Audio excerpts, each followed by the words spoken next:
We are live on LSRTV once again this Thursday night for the XCAL Racing Series race number 19 of 20, guys. We're closing in on these final few races here to battle it out for the championship tonight. The SDC Services 300 from the USA International Speedway. Welcoming you into the broadcast booth. My name is Evan Pasoko. Once again, Carl Jones going to be up here with me. Carl Coleman down on pit road. Carl, first and foremost, this is the second to last points race of the season. It's USA, and most people on iRacing, if you take the oval side of things, have some sort of experience. You can kind of relate to what these guys are going to be going through here with these street stocks at USA, but much like last week, this track can be very hard on drivers, and another long one at 300 laps. But I guess we can expect what we see every week, and that is a lot of good, hard-fought, and clean racing. Oh, yeah, definitely. These guys have been putting on quite a show here the past couple of weeks. Tonight is not going to be anything different. We are going to see some good high-speed racing, and just watching some of the warm-ups here, watching some of the speeds that are going up here. We're looking at some of these guys. Brock Colson right now has put up a 24.689 lap, so he's really moving out there, and he's been the fastest here all afternoon, so it's going to be a lot of fun tonight. And a big shake-up in the championship standings. If you joined us last week, it was Michael Cozy Jr. sitting at the top of the championship standings with a 15-point gap over Mark Arthur, but it was late breaking that just before we went green, he had some weather that actually caused him to disconnect from the sim. He never came back, didn't turn one lap, will finish dead last, and now we see Mark Arthur leading that championship by 99 points. Over Michael Cozy Jr. with only 2 races to go. 99 points sounds like a lot, but in a race like this where just anything can happen, this is I kind of think of this as the Talladega, where anything can happen, and it just may on this kind of a track. Real short, tight racing, close quarters. You may see a lot of, you're going to see, not may, you're going to see a lot of bumping and banging going on out here tonight, and all it takes is one wrong move by the wrong person, and everything could change back again, and you can see Michael Cozy come back out of this with the points lead. So it's going to be very interesting to see how this is going to go. Mark Arthur, he's really going to have to be on his toes, because Michael Cozy has been awful fast again this weekend. He's running the third fastest lap right now of 24.7, so it's going to be an interesting run right down to the end.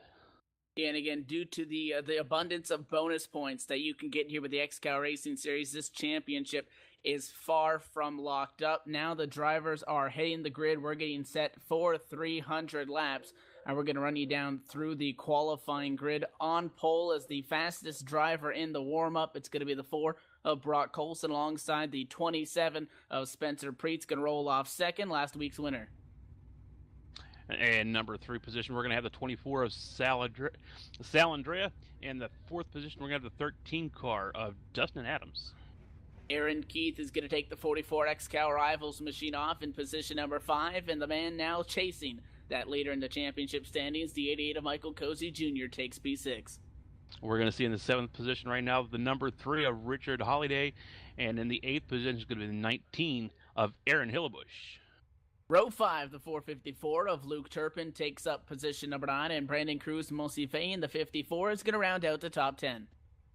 Starting in the 11th position, we got the number 55 of Christopher Moody, and in the 12th position, we have the number 5 of Derek Colson. James Lehman in the number 6 machine will roll off in position number 13. 14th belongs to the 7 of Rod Weston. In the 15th position, we have the number 23 car, Stephen Witten, and driving the number 32 car in the number 16th position is Ryan Borges. Joshua Bonkowski in the 193 will take position number 17, and 18 is the championship leader, the number 12 of Mark Arthur. In the 19th position is Alex Crasper, in the number 74 car, and in the 70 car is Jeff Ramsel. Randy Hefner in the 73 as the field paces through 3 and 4. 2 warm-up laps here before we get going this evening. 21st position, the 73 of Randy Hefner. 22nd starting position, the 52 of Jeremy C. Poole. 23rd position, the 21 car of David Nannon. And in the 24th position is the 66 car of Paul Coleman Jr. Back 3 on the field. Joshua A. Morgan starts 25th. 26th is the 00 of PDJ Zeller. and Daniel Smallwood starts in position number 27. Interesting enough to note, both Randy Hefner and PDJ Zeller will be starting from the rail, each with 2 strikes after what went down last week. We are pacing down the back straightaway again. Evan Pasoko, Carl Jones, and Paul Coleman hopping out of the cockpit to join us on pit road here this evening, but we get set for 300 laps here in Lakeland, Florida, the round number 19. The SDC service is 300 as the base car pulls down pit road. The 4 of Brock Colson is on the gas pedal. We are green flag racing down into turn 1. And just pretty much the same as last week, we see these guys are going to hurry up and try to get themselves down into single file here as we got Brock Colson. He's going to go ahead and take the early lead with Spencer Preet falling along second, Sal Andre in third, Dustin Adams falls into 4th position. And the 13 of Adams is trying to challenge. He is on the inside of the 88 of Michael Cozy Jr. Those 2 cars side by side off of quarter number 4. The 88 Plan B sales machine is going to get the advantage. Michael Cozy Jr. able to hang on to position number 4. Dustin Adams single files out. The 03 of Richard Holiday pulls in behind him. The first side by side battle goes to the 19 of Aaron Hillbush, trying to hold off the 454. That is Luke Turpin. Those cars side by side in the 3. Taking a look here at Brock Colson in the front end. Early on in this race here, he's holding a really nice steering wheel. He's going to these turns nice and smooth. He's able to hold the bottom of that racetrack. If he's able to keep it down there, much unlike what we seen last week, this track here, you're going to want to keep this car down on the bottom in order to keep your guys from passing you, because that's where the best passing is going to happen, is down on the bottom line of this racetrack. You get up high, just like you're going to see when they head into Charlotte, these guys are going to be wanting to hug the bottom of the racetrack to keep themselves from being freight trained, because that's exactly what's going to happen. So you're going to see Brock Colson, he is just going to try to hold this thing right down in the bottom. Spencer Preet's right in behind him close, and following close behind him is the number 24 of Cy Andre. For a moment, the top 10 can catch their breath, but one car way off pace. The 54 of Brandon Cruz Monsive lost a lot of time in 1 and 2 just there on lap 4. He is going to get the doors blown off by several cars as the 54, like you mentioned, he loses that inside line. He's stuck on the top, and he is going to go from position number 12 back to position number 17, and he has more company. The 52 of Jeremy Poole to the inside and clear once again in 1 and 2. So Monsive is going to drop back to position number 18 after starting the last car in the top 10 in the number 10 position. Brock Colson takes lap number 5, completes it that matter. Just over a half a second lead. It's 0.6 between the top 2 cars. Back here with Monsive one more time. He is down on the inside here, and he is letting cars go by him. I don't know if he's got some kind of an issue with his car, if his car isn't handling quite right, but Monsive has pulled down low there going into the turn and just let another car get around him. That was the 52 car, I believe, there of Jeremy Poole that he let by, and right now he's being followed closely by the number 12 of Mark Arthur. See if we can find out what's going on there, if our pit road announcer can get some kind of an update on Monsive on what's going on with his car. The 03 of Richard Holiday is going to get around the 13 Realtree machine. That's Dustin Adams down the back straightaway. Dustin Adams losing that position. The 03 Dogecoin car got the position. So Holiday, coming off of a strong finish in last week's race, Holiday is able to come home in position number 2. He now enters the top 5 for the first time this evening. And now the 32 of Ryan Borges is going to the inside and clear of the 5 of Derek Colson. So Borges will now move to the tail end of that top 10. He will take position number 10 from that 5 of Colson down the back straightaway, and more passing behind them. The 23 of Stephen Wetton in 13th. He wants 12th and 55 of Christopher Moody. They're side by side at a corner number 4. And Paul, you got an update on Monsive's car? Yeah, I spoke with the crew chief there. Just reporting the car is really tight. Feels nothing like it did in the pre-race warm-up. It's a lot tighter than it was, so they're just hoping it loosens out and trying to get away from traffic. That's about it. So Monsive is tight on the track. That is just the opposite right now of what our leader is feeling. He is just the opposite. I've been watching here the last couple of laps, last couple times coming out of turns 2 and turn 4. His car is way loose. Looks like he's dirt tracking it. And that is just going to eat up those rear tires if he's coming out. This is a very, very abrasive racetrack, much like last week. And you get them cars sliding, get these tires sliding across that track, that is going to eat off the tires. So Brock Colson better watch himself. He is pulling out a little bit more of a lead. He's up to 0.8 of a second right now. But sliding those tires around like that, that is not going to be good for a long run setup. And side by side for position number 13, this battle been going on for a couple laps, we'll say. The 55 of Christopher Moody is on the outside down the back straightaway. The 6 is the challenger. That's James Lehman on the inside. The NOS machine trying to hold off. And now caution on the racetrack. We have trouble behind that battle. And one car into the inside wall. David Nannon in the 21 machine. Heavy front end damage. And it looks like it's just going to be very simply a self-spin out of corner number 2. And that's going to put us under our first caution here of the evening, just past the 10-lap mark. The car that spun was coming at a 4 on lap 11, so caution will fly. Brock Colson does remain in the lead position, and I'm pretty sure that 54 crew will not mind that at all because, again, Brandon Cruz-Monsive has lost 12 spots since the start of that race, so not good for them. David Nannon has since taken his 21 machine behind the wall, not currently on racetrack. And he will be black flagged, I believe, for the cause of the caution. But we are going to have to see what happens. But right now, he is off the racetrack, and his night looks like it could be done as the field groups up behind the pace car going into 3. Looks like Spencer Preet was trying to see if he can get anybody to head down pit road there. He just brought it right back out just before the commitment cone there. He had a couple of guys that were kind of going to follow him down there, but he faked him, tried to fake him out, didn't work, and looks like the top 4 or 5 are going to stay out here on the track, so no changes up in the front.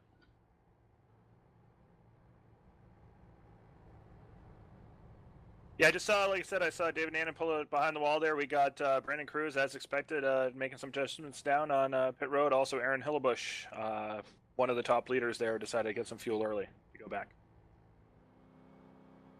And now we get a chance to talk a little bit about the fuel strategy in these machines. And these guys are running a 40% fuel cap here in this evening's race. So that's about 8.8 gallons of fuel. So that puts you in the range of 65 to 72 green flag laps that you can run. So figure 300 laps. That's when the crew chiefs are going to be using those calculators and trying to figure that out. And the drivers were able to successfully run the maximum of that in the range of 72 laps during practice, testing that out. So that's something to keep in mind as this race goes on. And again, tire wear, something that we talk about a lot, that these street stocks seem to like the older tires. Once you get some heat in those tires, your lap times will actually start to improve. So we have seen races here in the past on LSRTV with the XCAL Racing Series where the guy that goes to victory lane does not take tires at all. So something to keep in mind, that for the most part, any strategy that we're going to see pit road-wise is probably going to be for fuel and fuel only, because that's what they're going to have to designate their race around, as opposed to, say, a Gen 6 car where you're going to try to come down and get 4 fresh tires every time by. Not the case with these guys. So they're pretty much straight and forward. Their fuel strategy is going to be dictated when they come down pit road by fuel only. No real tire incentive on that. Brock Colson has led the first 12 laps of this race. First 16 laps of this race, excuse me. The last couple of laps here have been under caution, but the first 12 laps that we did run under green there, his fastest lap was this number 6 lap there at a 24.777. He did not fall off much. He did start to fall off a little bit, but he didn't fall off much until he hit, excuse me, till he hit lap 12, where he dropped it into the 25-second bracket. But otherwise, his times have been pretty close. So you're exactly right when you say that about the street stock tires. It seems like once these guys get some laps under these cars, they seem to just want to go.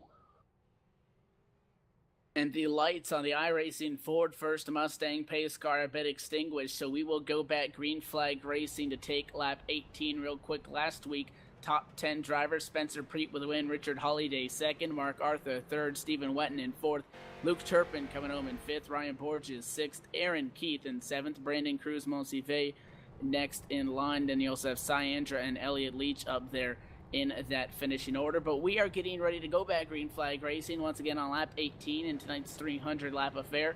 Brock Colson will take the field once again to the green flag. 27 to Spencer Preet still remains in second. Pace car on pit road. The 4 car is the control car. He gets on the loud pedal. The green flag has flown. And does the 27 Spencer Preet have enough to hang on the outside? No, he'll try to squeeze in line. Does he have enough room? Yes, he does. The first side-by-side battle off of turn 2 is for second. The 88 of Michael Cozy Jr. trying to hang on over the 03. And now Spencer Preet to the inside for the number 1 spot. Spencer Preet dives it down to the inside here. He's going to get Brock Colson up out of his comfort zone here. Spencer Preet looks like he's going to be wanting to go to the lead here. He's going to have to thank Richard Holliday, though. Holliday did get off the throttle there and let Spencer Preet get down back to the inside of the racetrack. That was a very nice move by him, and looks like Brock Colson's going to be able to hold the lead here on the outside. He's able to, nice strong move coming off the turn there and get himself back up in front of Spencer Preet and get himself back down here to the bottom of the racetrack. He was able to try to squeeze that 27 down just a little bit so that Spencer Preet was unable to get that run all the way up to the wall off of the corner, obviously with the Ford being on the outside lane, and Colson was able to hang on there, and we saw him be able to clear the 27 Kool-Aid of Preet out of turn number 2. So top 5 single file out, and for that matter, everybody within the top 15 nearly are in the top 15 all single file right now, and now Spencer Preet starting to fall back into the clutches of the 88 of Michael Cozy Jr. as the 4 of Brock Colson tries to put a little bit of time on him. Back here watching the battle around 6th, 7th position. It was getting pretty good, and a matter of fact, we're back at it again. We have Luke Turpin and the 32 of Brian Borges. They have been battling here for the last couple of laps. Brian Borges is taking a look back to the inside of the 454 of Luke Turpin. Contact. Yeah, there was a little bit of contact there. I don't think any harm was done. No harm, no foul. And 8 tires are better than 4 anyway. So off into the turn they go again, side by side. A little bit more contact there. It looks like Brian Borges is going to take the position, and it's going to knock Luke Turpin back into the 8th position now. Yeah, that 454 machine got sideways coming out of corner number 2, got into the side of the 32 of Ryan Borges, but these street stocks can take a beating, so you'll see these guys come up off the corner and they might scrape the wall, and typically in most of these other machines that you'll go out here and race stock car-wise, you're going to have your toe knocked out, the car's going to be junk, but these things can really take a beating and keep on going. That was the battle for position number 7, and Ryan Borges in the speed stick gear machine was able to get that job done. We're bumper to bumper for 3rd. Richard Holliday is on the back bumper of the 88 of Michael Cozy Jr. Through turns number 1 and 2 down the back straightaway. The 03 Dogecoin machine, not quite the run that he was looking for to challenge yet, but he is putting on the pressure for that number 3 spot. An update on some of the guys that had to start at the back of the field tonight. Randy Hefner was one of those. Again, him and PDJ Zeller were the drivers that were penalized and have 2 strikes, so we're forced to start at the tail end of the field tonight. PDJ Zeller in the 00 machine currently sits in position number 20, and Randy Hefner still sits back in 24. So those 2 drivers not having much luck at picking their way through the field very quickly in these early stages. Not much going on up here in the front. We still have Brock Colson. He's still our leader. Spencer Preet's running in 2nd place. Michael Cozy Jr. is up to 3rd position. Richard Holliday drops back to 4th. Cy Andrea, I always get that name wrong, sitting in the 5th position on the number 24 car. Dustin Adams in the 6th position in the number 13 car. Ryan Borges is up to 7th position in the 32 car. Luke Turpin, 8th position. Aaron Keith is sitting here in 9th, and we have Steve Witten now has moved himself up into the 10th position in the 23 car. Now the drivers set their eyes and focus on what they hope could be a little bit of a green flag run. Brock Colson is enjoying that clean air up at the front of this field. He has extended his gap to over just 1/2 of a second. It was 5/10 the last time by, and the 4 car may be able to gain a little bit more this time by the stripe. The scoring is going to update, and that interval will increase to 6/10 of a second. So Brock Colson is not minding the green flag laps that have been run so far. 24 cars remain on the lead lap. Only cars not on the lead lap include David Nannon, who back at the garage after causing that first incident, and then Alex Krasper in a 74, who sits 3 laps down and appears to be a little bit off pace as he prepares to lose another lap as Brock Colson starts to close in about 5 seconds behind him on the racetrack. But that 4 enjoying the clean air. We're still bumper to bumper, 2nd through 4th. And again, these guys inside the top 5 all looking to battle, but we have to keep in mind the championship battle really needs a big swing if things are going to go in the direction that Michael Cozy Jr. wants them. The 88 machine, he runs in position number 3, and Mark Arthur, who sits at the top of the championship pile, sits in 15. So Cozy knows that with only 2 races left, it's not over, but he needs to find a way to get some of these bonus points, most laps led and that kind of stuff. So that 88, although he is running very strong, he needs to get moving because he needs everything that he can get.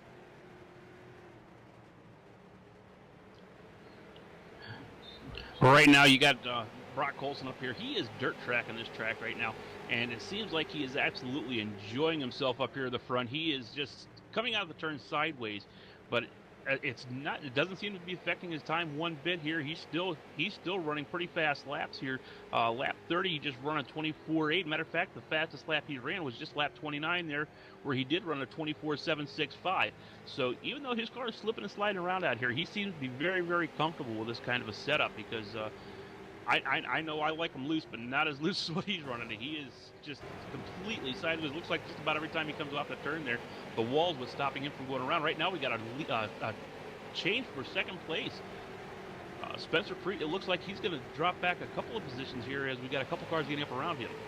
Yeah, the 88 of Michael Cozy Jr. was able to make the pass as the 27 just did not get the hookup that he was looking for at corner number 2, and the 88 went to the high side with the 03 machine. The 03 of Richard Holliday wants position number 03. He's side by side with the 27 of Spencer Preet in 3 and 4. 27 pushes high and crowds that 03 on the high side, and then is going to force Holliday to get out of the gas. So Spencer Preet will recover and hang on to third. We were talking about the championship battle and the points that Michael Cozy Jr. needs to make up, and he can do so with the help of some bonus points. Paul, you got some more info on that for us. Yeah, absolutely. I think both Preet and Cozy are teammates, so I think Preet let Cozy by for that. But yeah, Cozy has the opportunity to actually make up about 37 points. He can get 10 points for being the safest driver of the race. If he leads one lap, he can get 6 points. Most laps led pays off 15 points, and the fast lap gives him 6. So if he can get himself up to the front here and by Colson, he's got an opportunity to take about 1/3 of that points lead away from Mark Arthur. And then you would add into effect also the amount of positions that he sits in front of Mark Arthur. Cozy sitting in second. Mark Arthur has actually gained a position in his number 12 machine. He moves up to position number 14 as they run on the racetrack. So this championship battle is still far from over. And again, you got to think, if you're that 88 team, what could have been? You could be coming into this race with a lot of security. But again, that's one of the things that comes with sim racing, is your connection to the internet, and weather affecting that is one of those variables that can come into play in this. And unfortunately, it bites the 88 at arguably the one of the worst times it could in the season. I'll tell you right now, here, Evan, you were talking earlier about Randy Hefner starting in the back of the pack because of some issues that he had last week. Well, right now I'm looking off the back bumper, and he is now seeing the leader coming up behind him in a hurry. So very, very soon, his mistakes that he made last week are really going to be biting him hard here, because Randy Hefner is about to go a lap down.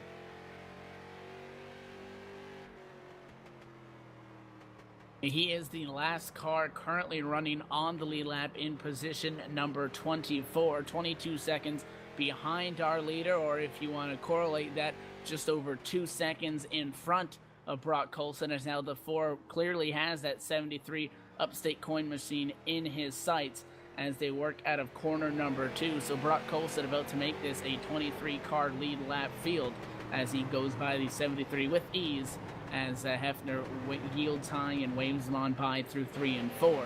So Brock Colson not only putting another car lap down, but I think he will reach the 1 second mark. And no, he actually loses a 10th.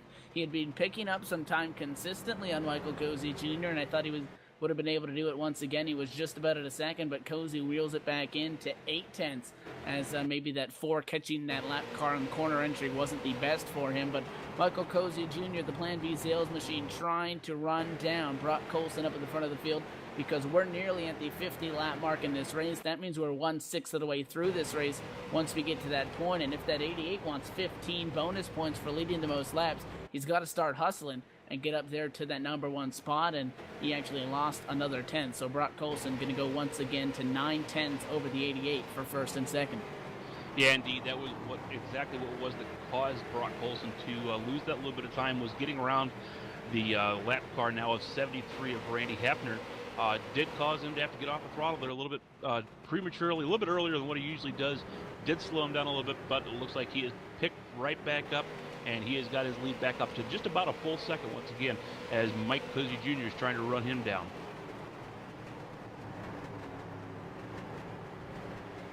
And the top two have really pulled away from the rest of this field as they run right now. It's, again, 9/10 of a second between the top two, but nearly 2 seconds back from Michael Cozy Jr., who sits second, is the 03 Dogecoin machine of Richard Holiday. So the top two right now, the class of the field, by all respects. Spencer Preet sits fourth, last week's winner, who started on the outside of row number one. We mentioned that Michael Cozy Jr., his teammate, could have been the reason why the 27 waved him on by. In the end, Preet will actually lose that battle. I know we touched on it. He was able to beat Richard Holiday off of quarter number 4 to hang on to third. Holiday has since regained that position, and looks like for a fair amount throughout the field, everybody's single filed out, and this could go on to a very good green flag run. And we talked about the fuel strategy. The drivers were able to make the 72 lap mark as far as fuel wise. We're closing in on the range of about 25 or so laps before they would have to come down pit road. So might see a couple people pit early. Some guys might stretch it the entire way. Depends on how them and their crew, the crew chief up in the box, is going to want to make that strategy call to where they're going to go in this race. And interesting enough to note, this isn't your typical pit stop where you're going to come down and if everybody does the iRacing or you just watch NASCAR, we're not going to be on and off a pit road with a 12-second stop. If they, first off, they're most likely not even going to take tires, and second of all, you're not just going to pump one of those fuel cans in the side of these machines and fill them up. It takes a long time to get into that race car and actually fill it up from the inside with these straight stocks. So pit strategy is key here, because a caution can fly, and you're going to lose one lap, but possibly two, depending on how long you're going to stay down there to fill that thing up with fuel, because it's a long process. So that could also be a strategy call. I know we saw that last week where some drivers take a little bit less fuel on some pit stops to try to gain some ground and then fill her all the way up the next time by. So again, a lot of strategy can play out here if we do indeed reach these green flag pit stops, closing in on about 20 laps from now. Speaking of cautions, the next person that's hoping for a caution right now is the number 7 car, Rod Wetson. He is not far from going a lap down. He is the next car that Brock Colson's going to be coming up to put a lap down. And we also have the car that's right behind him, if I can find him here, is Alex Krasper, who is now sitting 3 laps down, getting ready to go 1 more lap down. So Brock Colson getting ready to run into some more lap traffic, which is going to give Mike Cozy Jr. one more opportunity, or a couple more opportunities actually, to close back in on him, all depending on how much trouble these guys give Brock as they go around. What you usually see in stock car racing, though, you don't see guys wanting to go a lap down, so they're going to fight the leader a little bit harder. You don't see that too much in this XCAL racing. These guys are very gentlemanlike, and they usually see the leader coming and they move over and let him by. But these guys do have 5 waves as long as they're not part of the accident of a caution. They do have 5 cars that will get waved by. The first 5 cars that are lap down will get waved by and get their lap back. So that does help out a lot, and helps these guys show a little bit more respect for when these leaders are coming up on them. So they don't have to sit there and race the leader quite as hard, because they know that they have the opportunity of getting back on the lead lap as soon as the caution comes out. And that lead and the differential between positions 1 and 2 has balanced out for the moment. It's been 9/10 for about the last 20 or so laps around, but Michael Cozy Jr. hoping that as Brock Colson closes in on the 7 of Rod Weston, the last car on the lead lap, he will be able to make up some sort of time. And again, you mentioned there you go to see the 7 car will yield high in 1 and 2. And sometimes, even if those lap cars are trying to let you go, you might just catch them in such an awkward spot where you just get forced to get out of the gas and modify your line. And in the end, it could negatively affect your machine also. Well, while we have a little bit of a lull in the race, where these guys are pretty much running single file, I'm going to hurry up here and hit up our in-house tech support here, Lance Mead from Small Town Computers. How you doing tonight, Lance? I'm doing all right. How you doing today, Carl? I'm doing great, thank you. Hey, I just wanted to... I know there's a lot of friends and family out here that get on and watch these guys run on a weekly basis, and they don't know exactly what kind of equipment these guys are running with. Some of them, they hear, hey, I'm racing tonight, but they haven't been over to see. Some of these guys are racing with multi-screens. What kind of an advantage do you have running multi-screens instead of one? That's a pretty good question there, Carl. With having multiple screens, you can set it up where you've actually got more of a wraparound, if you will. You can actually look through the side monitor, and you're looking. It's like you're looking outside that car. You get a little bit better depth of field that way. It's definitely a different experience doing that than running with just one monitor in front of you. So in other words, you're just getting a wider range, kind of like you're sitting in a real car, able to look out your side windows and whatnot. Is that what you're trying to tell me? Oh yeah, some of the setups are pretty amazing. You can actually look them up online, and it's just some of them are just amazing. So it'd be like just better situational awareness is what you're saying. Yeah, absolutely, absolutely. That's Lance Mead from Small Town Computers. How can they get a hold of you there, Lance? I mean, get a hold of us on the website. It'd be smalltownpc.net, or phone number is 616-755-8575. Always great to have Lance along with us. He is a wealth of knowledge. Back here to the race now, we have Brock Colson still leading this race with the 88 car of Michael Cozy Jr. Looking like he's going up, looking like he is getting a little bit racier and wanting to get up here into the lead. And we have our first car down pit road there. Yeah, we got the 193 Joshua Borje-Bonkowski. It looks like he's short pitting, taking a little less fuel than what the rest of the people will have. He just got lapped, so that could be the reason for the timing. Hey, Paul, you just said something interesting here. That's another thing that these guys probably don't hear a lot of. What does it mean to short pit? The short pit means to pit before your fuel window comes out, and evidently, actually, I'm going to go look. He just took it behind the wall, so he might have some more problems, and I'm going to chase him down. But the short pit means to pit before the end of your window. It takes about 40 seconds to fill up on a full tank of fuel here with your 8 gallons, so to take less fuel means less time in the pits and losing less time on the track.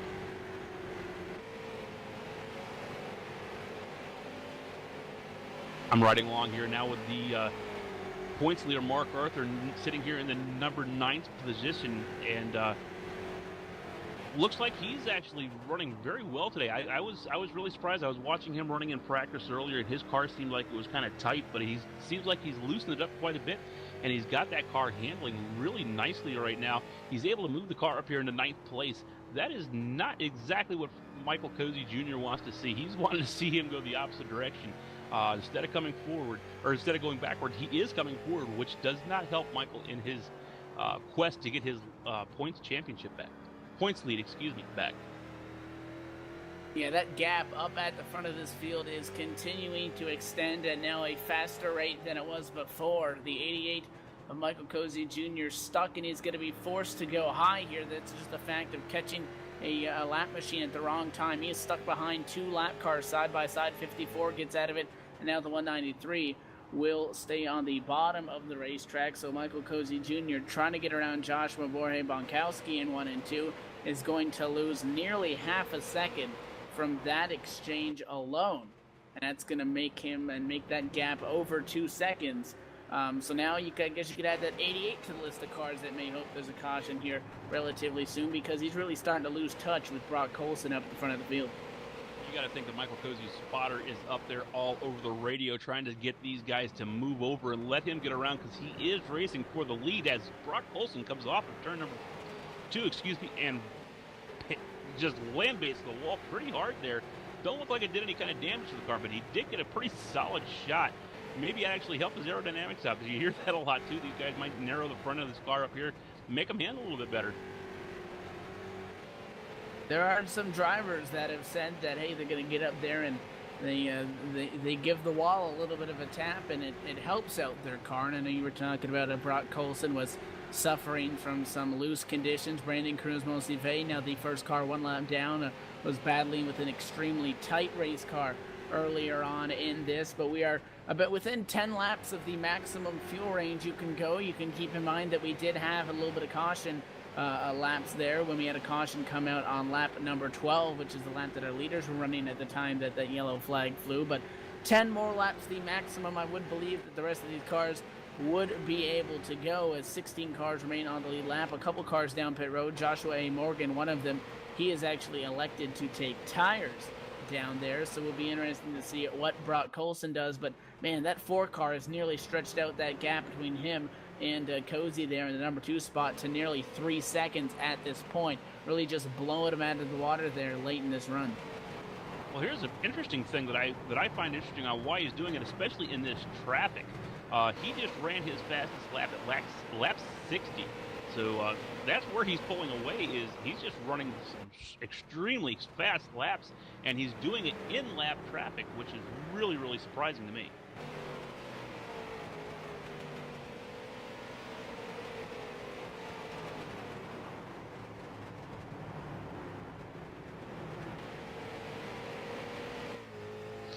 Well, I'm just saying, it just seems like, he's getting into this lap traffic and he's not slowing up. So that's where I'm thinking it's unusual. Yeah, I understand that these cars get faster, but you would think around lap traffic it'd be slowing him down, but it's just the opposite. He just ran his lap 60 lap was 24.657, and even lap 67 here he just ran was, 68 was 24.767.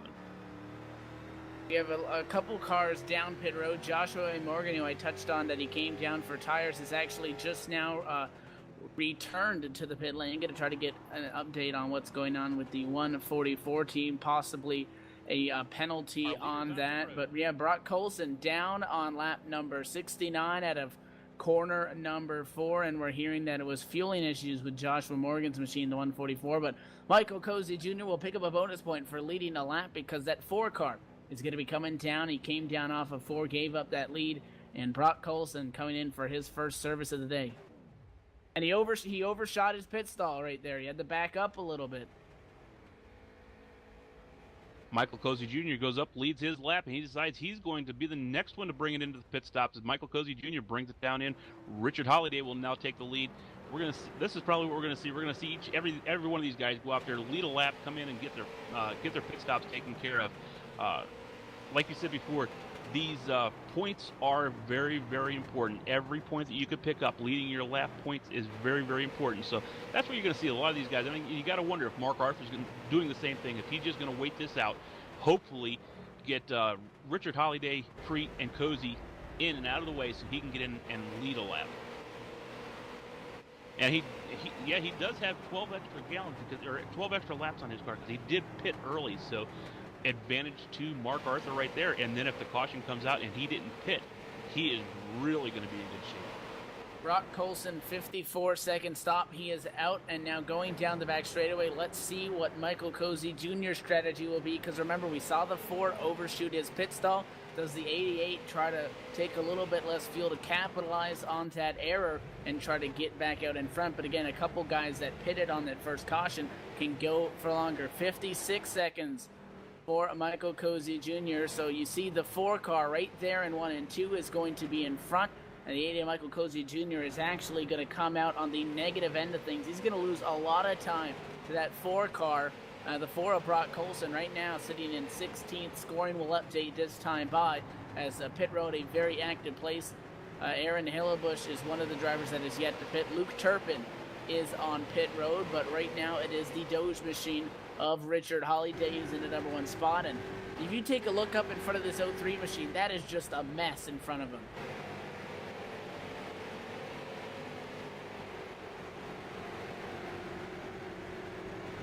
Top 12 cars have yet to come down pit road, and 10 cars remain on the lead lap. The 2 cars out of that bunch that have yet to come down pit road that are not on the lead lap, Brandon Mosife in the 54 and the 55 of Christopher Moody. Both of those machines 1 lap down. Luke Turpin will lose the lap as he has just exited the pit road, and Spencer Preet will go to number 1 spot because Holliday's in. Richard Holliday decided enough is enough. He was done fighting with those guys. He decided he's just going to go ahead and bring it down pit road here, get fuel, and get away from that. Get away from what was going on there in front of him. I don't think he liked what he was seeing. So now we're going to take a ride along here with Mark Arthur. We're going to see if Mark Arthur decides he's going to stay out and try to outlast Preet and get up here and lead the lap. Right now, Mark Arthur is sitting in 2nd position, so our point leader is now going to take the lead this time by, I believe, because I believe I just heard Spencer Preet just pitted. Yeah, Spencer Preet came in here. He's going to take a full. He was able to run the most of all the leaders. He did not pit on lap 12, so he was able to push his car 76 laps, but he'll be in here for a good 40 seconds filling up his tank. As well, Aaron Keith is pulled in right behind him as well. So Cozy, lit his lap. Mark Arthur came back up and answered and did the same thing. So you got to figure Mark or Cozy is got to be getting frustrated right now because he wants that points lead back after last week not being able to make the race, and Mark Arthur taking that points lead away from him. This is not exactly what Mr. Cozy wanted to see right now. He is wanting to see his points lead come back to him, which he is not seeing right now. And because it is Mark Arthur who is up at a number 1 position, remember we were talking that Cozy was running top 2 and Mark Arthur was 14th. Because of that stop that Mark Arthur made on lap 12, he can go maybe 5 more laps on fuel here. He will then have to come into pit, but this takes away from the hopes that Mark Arthur won't walk away with any bonus points, and the 12 got real sideways there out of the corner. But because he is up in those number 1 spots, he will get at least 6 bonus points, and anything counts, especially if you're in the 88s boat. Very tough break for him, but and you got to think a good strategy call for Mark Arthur there up in the number 1 spot. And I tell you right now, Mark Arthur is hoping for a caution just because he's now got Cozy sitting here 2 laps down, but I don't think he wants to be the caution, and he almost was here about a lap ago as he came off of turn 2 completely sideways. Was able to get it back underneath him, but that had to send a little chill up Mark Arthur's spine there because, yeah, he wants to see a caution, but he doesn't want to be the cause of that caution. And again, it is the first 5 cars that are not on the lead lap that will get a wave around. So right now, that would be Monsivais, Moody, Turpin, Preet, and Colson. Michael Cozy Jr. is not one of those cars. The first 5 that are not on the lead lap as he runs right now. The cars that are on the lead lap right now are only 4 of them. Mark Arthur in the number 12 car sits in the number 1 spot. Aaron Hillebush in the 19 is in second. James Lehman in the 6 car after starting 13th sits third. And PDJ Zeller, last car on the lead lap after starting in the back, currently sits in 4th. But all 3 of those guys besides Mark Arthur are over half of a lap behind him. So the 12 is really in a field of his own at this moment. But you got to expect he's going to be coming down pit road here very soon. Currently working lap 84. 72 is the limit. He got himself maybe an extra 12 laps. So he's got to be coming down here pretty soon. Well, the top 4 cars were the only cars that pitted on lap 12. So these guys are able to spread it out a little bit longer and get some extra laps here. We're going to have about 2 more laps before Mark Arthur decided he's going to bring his car down and fill it back up with fuel. Paul Coleman, you're standing down there in the pit with the 12 crew. What's going on? Yeah, we're just waiting for him. He, like I said, he pitted on lap 12. His fuel tank's about to go dry in about 2 laps. We're just waiting for him to come down. We'll see how much fuel he takes. They say he's going to take a full fuel load, but we'll see if that actually happens or not. He went by that time, and now he is on lap number 86. So expect him to be coming down at least, if not this time, in the next 3 laps. I don't think he can go any further than that. He goes to the inside of the 7 machine of Rod Weston, and there he goes down to pit road, and he's going to be coming in down to the pit road speed of 35 miles an hour, and he will now give up the lead to Aaron Hillebush, who goes into 3. Does Hillebush come down pit road this lap? No, he does not. So the 19 machine will go to the point as Mark Arthur hits his stall.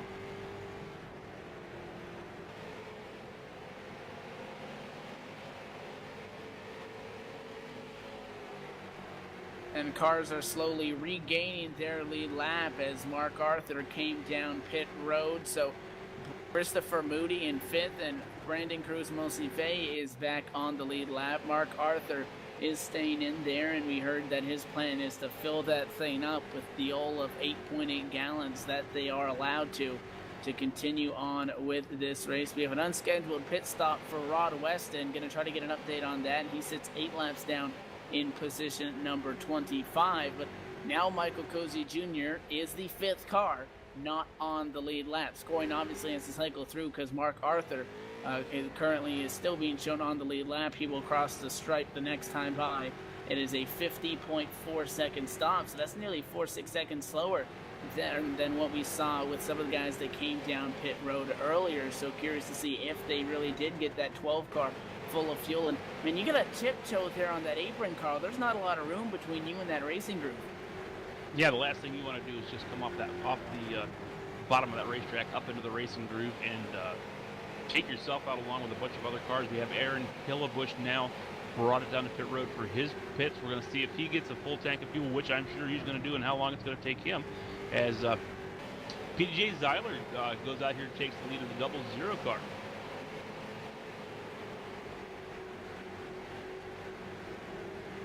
Rod Weston is back down pit road, and we just got an update from Paul Coleman down there that he has had some fueling issues, disconnected actually from the sim when he was trying to make his first stop, so he is back down trying to get some fuel in that machine. James Lehman to the point as PDJ Zeller will now come down pit road, and you got to think this 6 car has got to be one of the last cars on track to not make his stop. Lehman currently sitting in the number 1 position as we start to approach the lap number 100 marker in tonight's affair.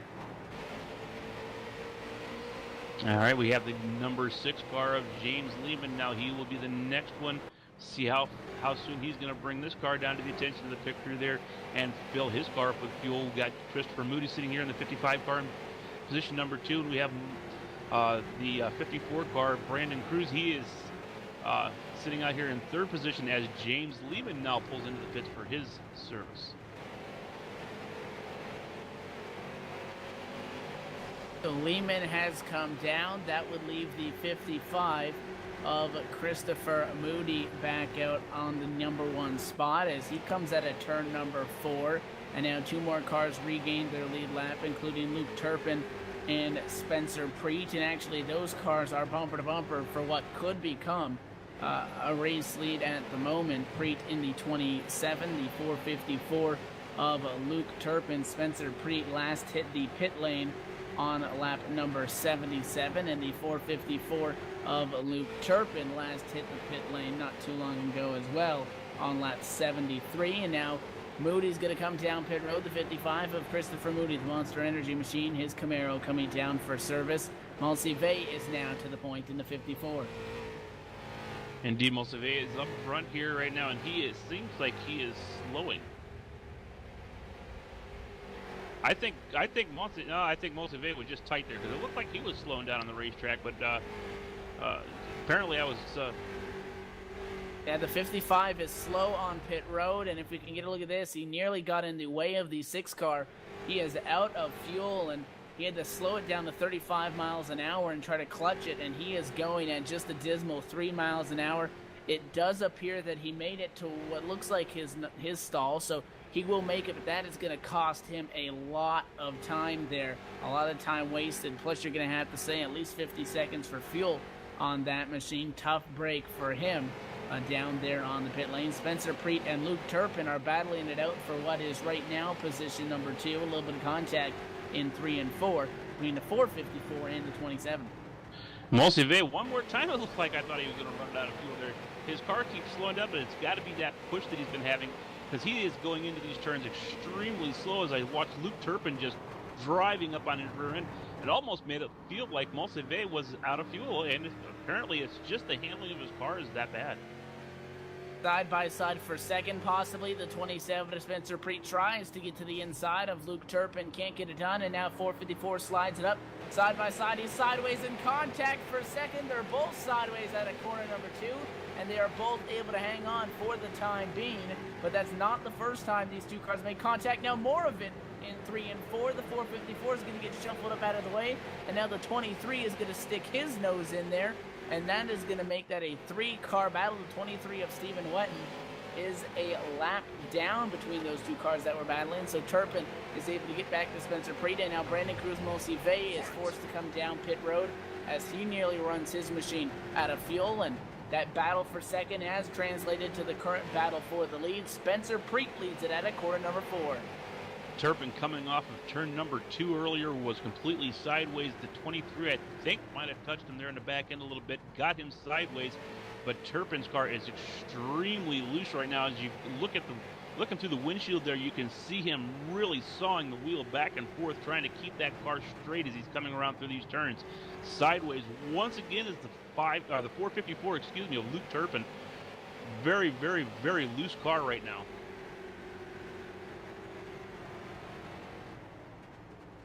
So Spencer Preet has put a 7/10 of a second gap over Luke Turpin as we take, and now Yes. 6 car is into the race leader, and there is a caution. James Lehman, 1 lap down, was driving on the inside, and 27 machine race leader tried to go around him, and the 6 actually tagged the left rear of Spencer Preet. The 6 spins it out down, and that will put us under the caution flag. So we're going to slow everybody down. At the time of the caution, 10 cars were on the lead lap, and we have passed the 1/3 mark. So we're going to quickly step away and take our first break of the evening. You're watching the XCAL Racing Series, round number 19, the SDC Services 300. More racing from the USA International Speedway coming up on the other side.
back live here at the USA International Speedway, Lakeland, Florida, for round number 19 of 20 in the inaugural XCAL Racing Series campaign. The SD Services 300 has just passed our 1/3 mark in this race, and welcoming you back from a TV timeout there under the caution flag, our second of the race. The top 3 drivers on the lead lap have stayed out, and 2/3 of them include the championship battle. Michael Cozy Jr., now the challenger after missing last week's race, sits second on track, and the 12 of Mark Arthur, who currently sits in those standings with a pretty significant 99-point lead over that 88 crew, sits in third right now after a very long green flag run that was approaching 90 laps. The caution flag flies just about on lap 100. There are 15 cars now on the lead lap once everybody got their wave rounds. The lights are still in the pace car. Race control has delayed the green a couple of times to get everybody back into position,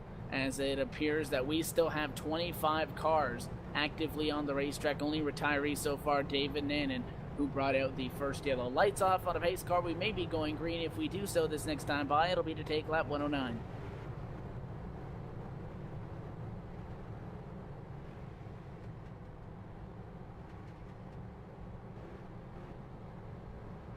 A lot of fast drivers up there that we have seen in the past. The 03 of Richard Holiday, one of those names. He's in fourth. The 13 of Dustin Adams, rather, in the number 5 spot. And looks like we're going to go for it. So the pace car prepares to dive low as we enter corners 3 and 4, preparing to hit the pit lane. There it goes, fueled in the hands once again for the 3rd time in a row. Brock Colson will lead us to the green. Green flag flies. We are racing once again.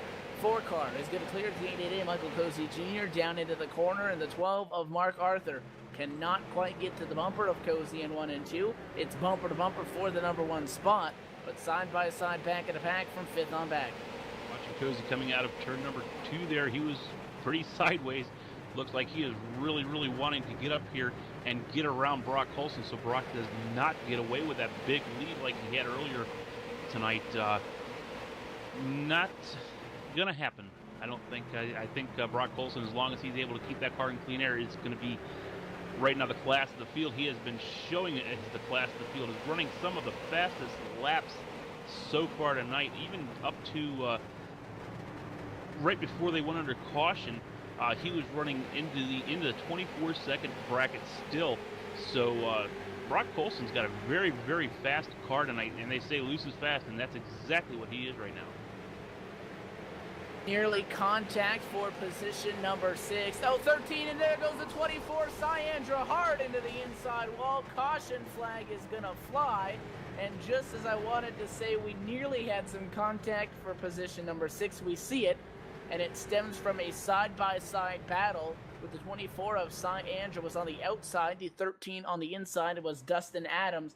Adams got real sideways, and then the 24 car goes up to the fence, gets sideways, comes down across the nose, and both of those cars, pretty significant contact to the inside wall. And once again, for our 3rd time this evening, back under the caution, this time rather quickly after about a 90-lap green flag run. Quickly back under yellow here, no change up front, and every single start from the initial drop of the green flag and the 2 restarts so far this evening, it has been the number 4 on that number 1 spot.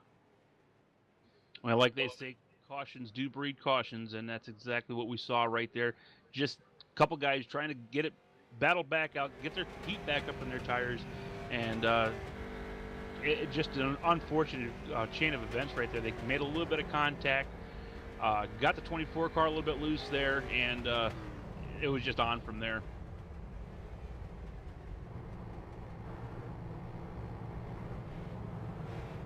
So again, both those cars going to pick up some significant damage, and Paul, looks like pit road is pretty busy down there. What are we seeing? Just pretty much damage? It looks like a couple guys taking some fuel. Yeah, pretty much we got guys topping off on fuel. Talked with Dustin Adams' group. They say that he doesn't feel like he has much damage on there. Cy, on the other hand, unfortunately, Cy says his car is pretty much junk. So it looks like it's going to be a really, really long night for Cy. They're going to try to get the best, and we're going to try to catch up with him if he does have some significant problems.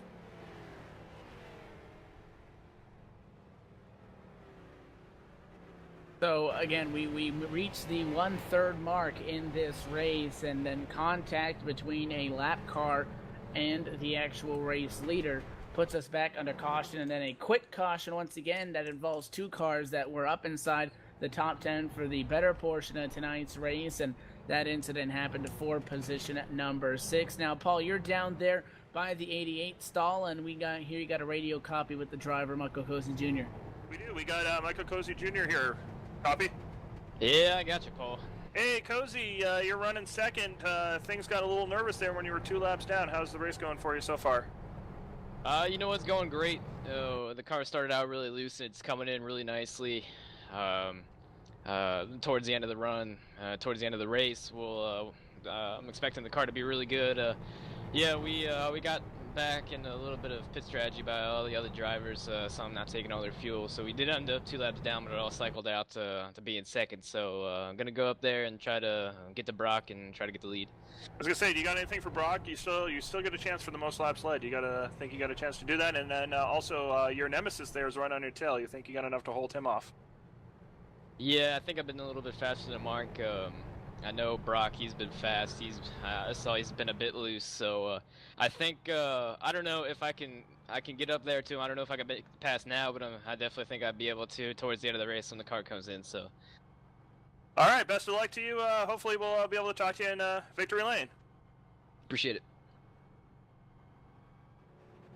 Back up here in the booth, we are preparing for another restart coming off of our 3rd caution flag of the evening. The lights still do remain on the iRacing Ford First Mustang pace car as we pace through corners number 3 and 4. It will once again be Brock Colson in control of this field. We're going to be taking a look with the 88 of Michael Cozy Jr. coming up here on the split screen, but thinking that the lights may go off this time by, and I know race control delayed it the one time, and race control has confirmed 1 to green, so we will go green to take lap number 118 out of 300 in tonight's SDC Services 300. Again, the USA International Speedway doesn't exist in real life anymore, but Lakeland, Florida was its home, and this track features 14 degrees of banking at this 3/4 mile speedway. 225 miles will be completed after 300 laps in tonight's race, but lights are off. We're getting set to go once again. The pace car gets ready to dive down, take that sharp left-hand turn to pit road. There it goes. Brock Colson in control. That green flag flies once again at a 4, and with ease, he'll clear the 88 of Michael Cozy Jr. down the front stretch and go into turns number 1 and 2. Top 2 single file, side by side for 3rd. That's one big advantage of having the lead position on a restart. You always get that good restart down on the inside at USA. Like I said before, that's the preferred line on this track. So if you're sitting in the first position and get to restart on the inside, you got that preferred line. You're able to get that nice big jump as Colson just did. Michael Cozy was able to get right down in behind him, and we have right now a battle for 3rd place as Richard Holliday is looking to get around Mark Arthur. He's down onto the inside right now. Looks like he is getting ready to try to make this pass, but Mark Arthur's strength on the outside is not able to do it, and Holliday is able to get around. Contact. Spencer Preet just about spun it. You guys are out here playing bumper cars right now. It looked like that 12 of Mark Arthur tried to back off and sneak in line behind the 03, and that checked up the field, and Ryan Borges got into the left rear of the 27 of Spencer Preet there, and again, that 27, a little bit of bumper cars going on, was able to hang on to it, but pretty much a close call, I can say. No harm, no foul, and that was really a close bumper-to-bumper situation. So once you get a little bit of a checkup, obviously you can expect that, but for the most part, it seems like everybody gets off fair and clean. Top 2 pulling away from the field already. Half a second they have put on the 3rd place car. Wow, the 4 of Colson sideways off of corner number 2. He pancakes it to the outside wall there. Again, these cars are pretty tough, but he would look like he was on black ice there coming up off the corner, and that 4 car continues to be super loose, and the 88 of Cozy Jr. may have a shot at this thing. He's starting to close in just a little bit. It's half a car length. Michael Cozy Jr. is indeed closing in on him here. He saw that mistake. Whether it was a mistake or not, it was able to get Cozy up there right on the back bumper. 1/10 of a second behind Colson right now. Really hungry, wanting this lead, wanting to get his points lead back. Mark Arthur is not going to have any of that, though, as he sits back here in 4th position, just running along nice and comfortably. Spencer Preet's back here in the 5th position, and he is right now under attack by Ryan Borges. Ryan Borges is starting to kind of look low to Spencer, and thinks better of it. As he goes up and he kind of tags the wall there a little bit, but as you said, these cars are pretty tough. They're able to take a beating, and no worse for the wear. He's able to get right back down the inside of that track, and he's trying to look underneath Spencer Preet. Every time he gets down there, though, Spencer Preet slams that door and not letting him by. The best race right now looks like it's going on for about the 5th and 6th position. That is Spencer Preet and Ryan Borges that take up positions number 5 and 6 on a racetrack as they run right now. Both those cars have already lost, though, 2/10 to these top 2 cars, and might have to do with a little bit of the draft or something, but even when Michael Cozy Jr. wasn't one of the top 2 cars, and we were at the start of this race when it was Brock Colson and Spencer Preet, the top 2 seemed to be able to put some time very easily on the rest of this field. It's 8/10 back is Richard Holiday in 3rd, but again, the top 2 just about a car length separating them. Holiday's pretty much hanging tough with them, but I mean, once you get back from him, it's nearly a second to Mark Arthur and them back. But I mean, what a strategy call with the 12 car to be able to navigate those green flag pit stops and make it work, because he started 18th. We saw him trapped around 14th, and again, he was up there. He was able to lead some laps. He battled with Cozy a little bit on a restart not too long ago, and that 12 car has been able to settle in position number 4. So a 14 position gain before halfway in this race, I got to think that's pretty good, and that's what that 12 team likes to see. Right now, looking back here at the number 5th position, Spencer Preet has been tight getting off. 32 car of Ryan Borges dives it down to the inside, able to get around here now around the Spencer Preet car. And Spencer Preet, like I said, he has been tight off the turns here the last few laps, and Ryan Borges was able to capitalize and finally got that car around into the 5th position. So Spencer Preet's going to take a look back to the inside and see if he can repay that, but Ryan Borges is not going to have any of that. He's going to stay out there in the 5th position as he just got past Spencer Preet. And now the 12 of Mark Arthur sideways off of corner number 2 and nearly got into the inside wall there. I think he may have been trying to avoid the 03 of Richard Holiday, who caught that wall there out of corner number 4. But Colson is now trying to put some time on Cozy. Cozy has dropped to over half a second. It is 6/10 between the top 2 in this race. And again, now 3rd place, the 03 of Holiday, is dropped to 1.6 seconds back in this battle. 17 cars remain on the lead lap. Brandon Cruz Amalcive is the last of them in the number 54 machine. He rides around just over half a lap behind race leader Brock Colson.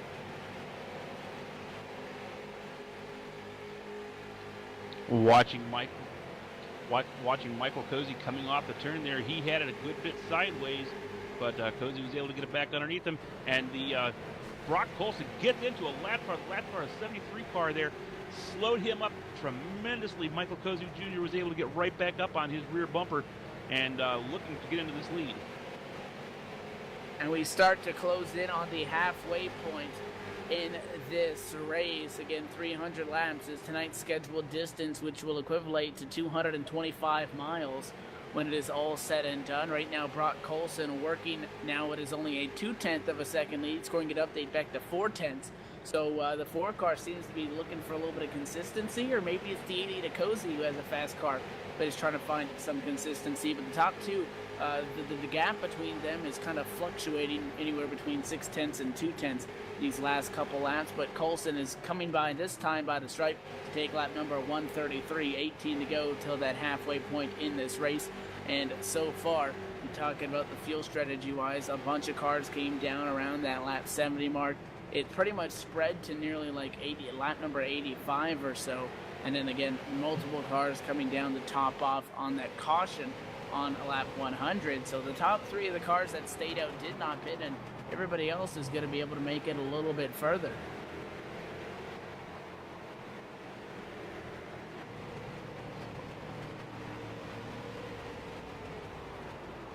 We're down here in the pits with the 73. He self-spun on lap 120 about 4 laps ago. Did not bring out the yellow, but his front end is completely torn off. They're looking it over. He was not able to maintain race pace, and race control has told him that they need to fix it, so he will be lose a considerable amount of laps here. And it's unfortunate for the UpstateCoin.com car. Well, right now, one car that better be looking in his rear mirror is the Michael Cozy Jr. car. Richard Holiday is ready to pounce.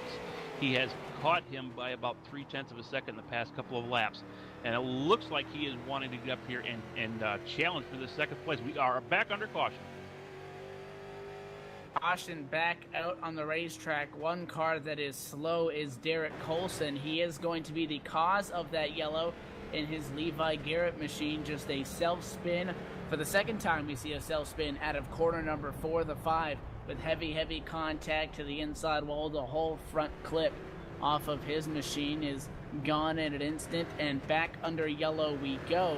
This can set us up for a little bit of a shootout to the halfway point, but looks like pretty much everybody gonna hit the pit lane. First car to stay out, the 32 of Ryan Borges. He may be one of the only cars to stay out. All the other leaders, for the most part, on pit road. Going to take a ride down here with Brock Colson, see what he's going to do in his pits. Going to guarantee he's probably not going to take tires, though. See how long it takes him actually to get into the pits and get this fuel in and get back out on the racetrack and see if he's able to maintain his lead. Right now, Ryan Borges decided he is going to stay out on the racetrack, actually. So Ryan Borges is going to take the lead right now, and I think he was on the verge of trying to do that anyway. He was moving up through the pack. He was a couple seconds back, but he was able to start making some passing there late in that last run.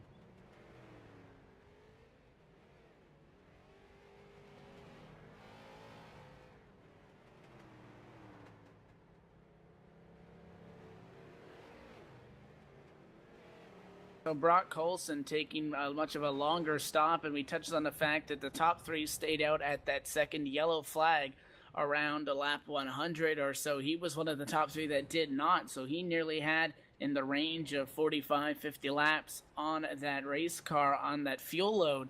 So he has to stay in for a much longer and an extended period of time. And Michael Cozy Jr. also, Mark Arthur, the final of those top 3 that had to take on more fuel. So that's really going to create a very large swing at the top of this field. Ryan Borges will be in the lead. The 54 of Brandon Malsive will pit from position number 2 the second time around to come down for service. And this is going to really extend this lead lap to over 20 cars now. Due to the fact that you got that 5-car wave around rule.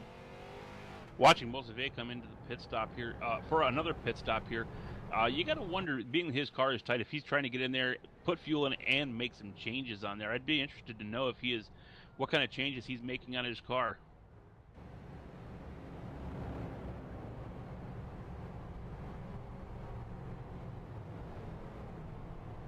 Meanwhile, we got Ryan Borges and Richard Holiday up here. First and second position. Ryan Borges, like I said earlier, in that last run was starting to make some moves. He was able to get past a couple cars, and he made his way all the way up to 5th position. Out here in the lead now, so this is a place where Ryan Borges is comfortable, sitting out here in the lead. So let's see what happens when he's out here with some fresh air on the front of his car. If he's going to be able to, if he's going to be able to keep his car out in the front. We understand that Paul has some more information here on the Malseve machine. Yeah, I just talked to Brandon's crew chief there. One of the reasons they stayed out was hoping to lead a lap, but unfortunately that didn't happen. Borges stayed out, but they actually changed right side tires in a rare move there. He was doing a tire pressure thing, so needed to get as close to the field as possible as to not lose a lap for the tire change, and he topped it off with Sunoco fuel as well. So interesting change of events here. We actually have some cars that are a car right now who has decided to put some tires on it, but he has been wicked loose here over the past few runs, so you got to figure he's probably wanting to get some air pressure changes in these tires and get that car handling a little bit better, because like I said before, he was slowing down dramatically into the turns. So once again, we get set for another restart, but for the first time tonight, it is not going to be the number 4 of Brock Colson, the control car. Colson sits in position number 10. He will be on the outside of what appears to be the 5th row. As the lights are off at a pace car, we get ready to go green once again to take lap number 142. 9 laps to go to the halfway point, and the UpstateCoin.com halfway point Ward here, so the 52 of Ryan Borges on the gas, and the 03 is caught sleeping. Holiday with a terrible start gets a nudge from the 27 of Spencer Preet, and the 454 of Luke Turpin wants second. They're side by side for that spot through 1 and 2. Ryan Borges did get a nice jump on that lead, like you said there. There was a little bit of a snoring going on, I think, out of the Holiday car there, because he did miss that start terribly. And he is going to pay the price for that. He is stuck on the outside.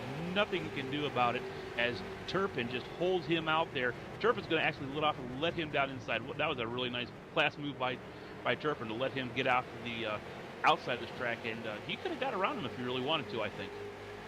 It's side by side for third. The 454 of Turpin on the inside of the 27 of Spencer Preet. Both those cars were attempting to get around the 03 of Holiday, who had a bad start. Holiday was able to hold them off, and now the 454 of Turpin will clear the 27 of Spencer Preet. The 19 is the next challenger. That's Aaron Hillebush in the Go Fast Games machine. Side by side, door to door, off the corner. 27 almost forced into the wall. They were so close together, and it is the 19 of Aaron Hillebush who will get by and take that spot. And bumper to bumper from that battle on back, a lot of cars going at it. Now the 12 of Mark Arthur is the next on the offense. He's to the inside of the 44 of Aaron Keith in the corner.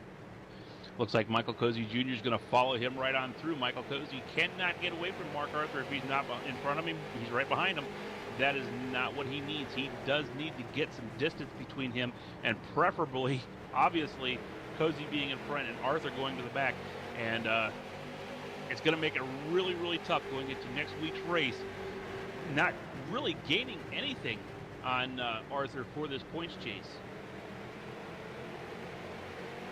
And again, it was not wrapped up and it was not secured entering tonight, but we knew that the 88 would really need something to go for him now as a battle and contact. The 19 on the outside, Hillebush tries to squeeze the 27 Spencer Preet. They make contact. This is a big herd of cars for position number 4. Mark Arthur gets off to 5th.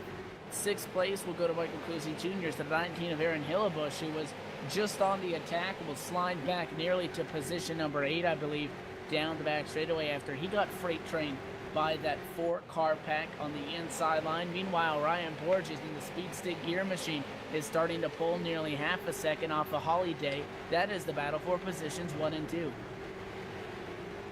Spencer Preet right now sits in front of Mark Arthur, and Mark Arthur has taken a look a couple of times now in the last couple of turns to the inside of Spencer. Spencer's able to get the car back down. Like I said before, he was having trouble earlier coming off the turns. He was tied off, and once again it looks like he is tied off the turns. He's sliding the nose of his car as he's coming off the turns, so he's actually having to back his turns up, which is exactly what's going to happen. Mark Arthur is going to get to the inside of him, and so is Michael Cozy Jr. Looks like the number 4 of Brock Polson also is going to join along with that freight train and put Spencer Preet back around the 7th position.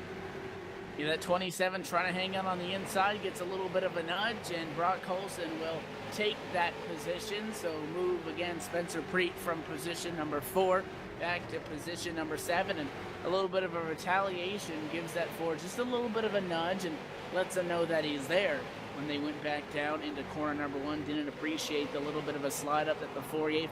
Halfway point, the 32 of Ryan Borges will take lap number 50. He wins the UpstateCoin.com halfway award for leading the midway point in this race. The 03 of Richard Holiday has been closing in into number 2 spot down to 0.3 of a second, and both these guys have nearly 2 seconds over Luke Turpin and the rest of this field. So it seems like we've seen guys go up front and they can pull away, but once you put it back in the pack, look, guys like the 4 of Brock Colson, they just can't.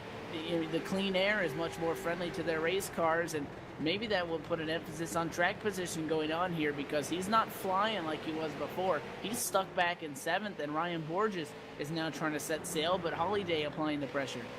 Looking off the back bumper here of Ryan Borges as they just watched Richard Holiday having a little bit of connection issues there as he disappeared for a moment, but he is right up here on the back bumper of Ryan Borges. Spencer Preet is hard into the wall in 3 and 4. Caution is going to fly, and he had some help. Remember, the 4 and the 27 made some contact earlier. I believe the 4 right there gives him a little bit of a nudge in the corner. 27 has to correct it and smacks the right side of that car into the outside wall. It could have been worse. It could have been worse damage, but the 27 does get into the outside wall as a result of that incident. Well, taking a look at the number 4, Brock Colson, when that happened there, Colson was hard on the binders there. As you see, the nose of his car dived dramatically when he got into the back. It was nothing intentional, I do not believe, because like I said, he was hard on the brakes, trying to stay off him. I think what happened there is the 27 car just had to slow up a lot more than what Brock Colson did, because Brock has been loose and able to keep his car running pretty smoothly, and we do remember the 27 car has been tight. So he's coming off a lot slower than what Colson was wanting to come off the turn, and Colson was hard under the brakes in that turn. And we have a couple cars that have come down pit road. One machine is destroyed. The 6 of James Lehman didn't make that turn enough and hit the sand barrels in that wall on the pit road entrance. That could pretty much do it for the 6. In a strange way, Lehman with heavy damage. Ryan Borges gives up the lead. We have a couple other cars down on pit road for some service under this yellow flag. Most of them just taking some fuel and going from here on out. But again, that incident there in 3 and 4 is what puts us under another caution flag. But again, those guys had some history. The 4 went to the inside of the 27, Spencer Preet, and pushed up a little bit, and that moved the 27 out of the way. 27 went back down into 3 and 4 and moved the 4 out of the way on lap 150. The 27 of Spencer Preet moved the 4 car out of the way on 150, and 3 laps later, the 4 car moved the 27 into the fence. So I'm going to have to say and make a little bit of a conclusion that appears that there was a little bit of intent and history behind that. But Paul, we hear you have a copy on radio with the number 14. Yeah, we got the number 4, Brock Colson there. Hey, take us through the incidents with Spencer Preet, and also talk about your race so far. Well, Paul, the guys have been doing a really good job. The car is great. Just right there with Spencer, we went to the corner, like Evan said, on that 150, and he hit me in the center, moved me up, and I got back to his bumper, hit him. I didn't mean to wreck him, I didn't mean to spin him, but I just paid him back a little bit. That's XCAL racing for you, hot and heavy. Brock, you've been in the lead, then you've been mired back in traffic. Talk about how your car handles a little different from when you were in first, and then when you were battling there back in 7th. Back in traffic, the car is actually a little looser on the exit of the corners, but other than that, it's still it still feels really good. I should be able to make my way back up through here and get back up to the lead. I was going to say, you're restarting 20th, tail end on the lead lap. What's it going to take to get back to the front? It's going to take a lot of patience. I can't get back into any more trouble. I just got to pick my way up through the field and hope I don't get in any more trouble. All right, we're going back racing 1 lap. Good luck to you. Hopefully we'll see you back up front. 10-4. That is the 4 of Brock Colson. He currently sits in position number 17. And again, it goes back to the fact that it was the 27 car who moved him out of the way in 3 and 4, 3 laps earlier, and what looked like more of a violent hit that time. And then the payback is what ends up putting the 27 into the wall. Would be interesting to see if anything would come of that later on.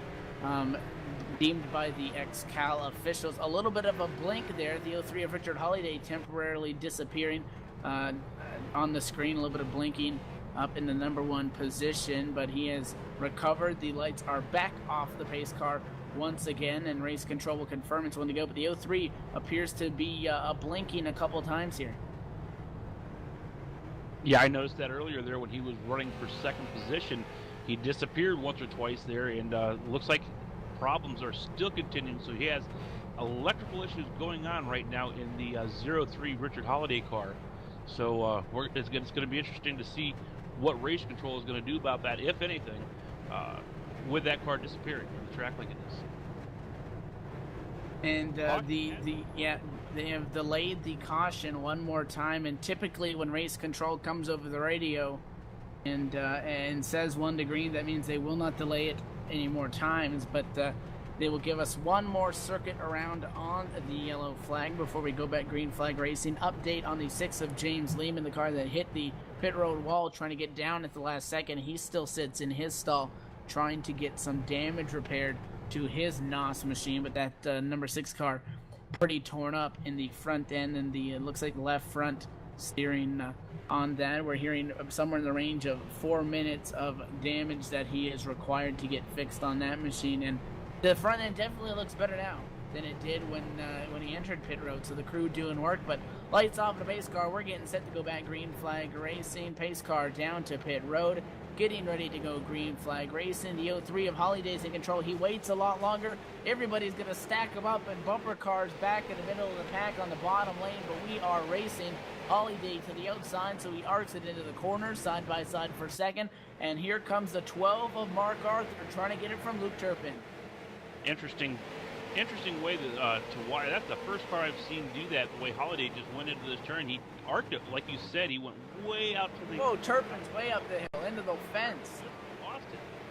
Yeah, he just overdrove it, and he's all the way back to about 9. I mean, by the 19 of Aaron Hillebush, position number 6. But how about Mark Arthur able to pick his way through this field to get to where he sits right now in second place after starting where he did? Yeah, and Michael Cozy right along with him has been following him pass for pass out on that racetrack. Every single time Mark Arthur gets down below a car, Michael Cozy does the exact same thing, puts his car down right in the same tracks as Arthur so he can make sure he stays as close as he possibly can, because that's the only way that he's going to gain anything or actually not lose any more points is to stay with Mark Arthur right up to the end of this race.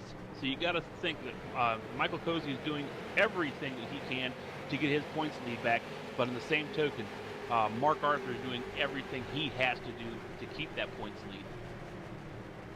I think you got to put it like this. If Michael Cozy Jr. doesn't walk out of here over top and with more points significantly by a fair margin from Mark Arthur, it's over. Again, it's a long shot entering tonight, 99 points back. You figure if he takes maximum points, and it's still like a 60-point gap, even if he takes max points. So if you're not beating him on the racetrack, it doesn't matter how many laps you lead. If that 12 finishes in front of the 88, this thing ends tonight. Meanwhile, back here around the 9th, 10th, 11th, 12th position, there's some really good battling going on here with Joshua Morgan in the Sour Patch Kids car. Sorry, couldn't say it. A lot of different letters in there. I don't know why I couldn't say it. But anyway. There you go, tongue twister. But anyway, good racing back here with Joshua Morgan and Spencer Preet. And also we have Steve Whitten and Jeff Ramsel up here sitting in the 12th position now in the 70 car. And what I understand, Jeff Ramsel is subbing for Perry this week. So doing a nice job. Got the car up here into the 11th position and is able to pick up some points. Yeah, Ramsdale right now sits on the racetrack behind the 23 of Button in position at number 12, subbing for William Perry this evening. That Jimmy John's machine, after starting in 20th spot, sits right now 12th and looks like he wants to get another spot to the inside of the 23 of Stephen Wetton. He has a nose there. Does he stick it down into corner number 1? Yes, he does. And door to door in the middle of the corner, and it's going to be side by side off as well. Advantage will be to the 23 of Wetton with that run at a corner number 2. But once again, we'll close back into side by side through 3 and 4. The 27 Spencer Preet is trying to get around the 144 of Joshua Morgan and gave him a little bit of a nudge there in 3 and 4. Taking a look right behind these two guys, we have two guys who used to be up here in the front leading this race. We have Ryan Borges, who led a few laps, and the one who's led so far the most laps, Brock Colson, sitting back here in 13th and 14th position. Looks like they're wanting to move their way back up through the field as the Ryan Borges car decides he's going to get down around the Wetzel car, and he's also going to look and see if he can make his way up around the 70 car here. Also, does not look like he's going to be able to make that pass, though. The 23 is stuck on the outside, and now the 00 PDJ Zeller cannot make it stick there in turns number 1 and 2, and 23 is able to sneak back in line, but not before dropping to a position number 14 in this thing. Holiday's still your leader. Arthur trails by 4/10. Cozy trails by 7/10. Those are the top 3 on a racetrack, and they have 3 seconds over the rest of this field. So those cars at the moment, class of the field. But again, a term that we have to use sparingly, because we have seen tonight that cars, once you get up front, cars like the Ford of Coulson, the 32 machine of Borges, they get up front, they can set sail, but once they get back in traffic, those things are hard to maneuver through these cars. Side by side, the 144 of Joshua A. Morgan is on the outside lane as the 27 led that charge on the inside. The 70 went by, the 32 went by, and now the 4 of Coulson tries to get by as well. As that battle goes through 3 and 4. Look at this, the 23 of Wetton's going to go on by him as well. Again, that outside lane bites you, and that inside lane, that freight train, can take away 5 spots from you just so easily. You can sit there and try to work a whole green flag run, guys, to get those 5 spots, and you can lose them in 2 laps if you just overdrive 1 corner.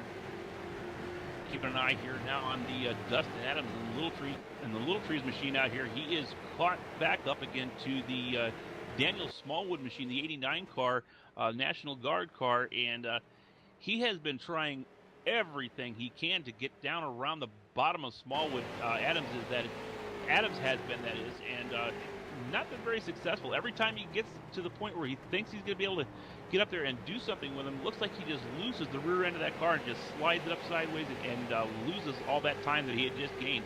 But Dustin Adams looking like he's getting kind of racy and wanting to get up here around the Smallwood vehicle. But it's just not to be right now. As watching Luke Turpin as he's coming off the turn there sideways, he's been driving his car extremely hard here the last few laps also, as he is caught up to Dustin Adams from about a half a second back there earlier, and he's looking like he's going to want to make a race out of this also.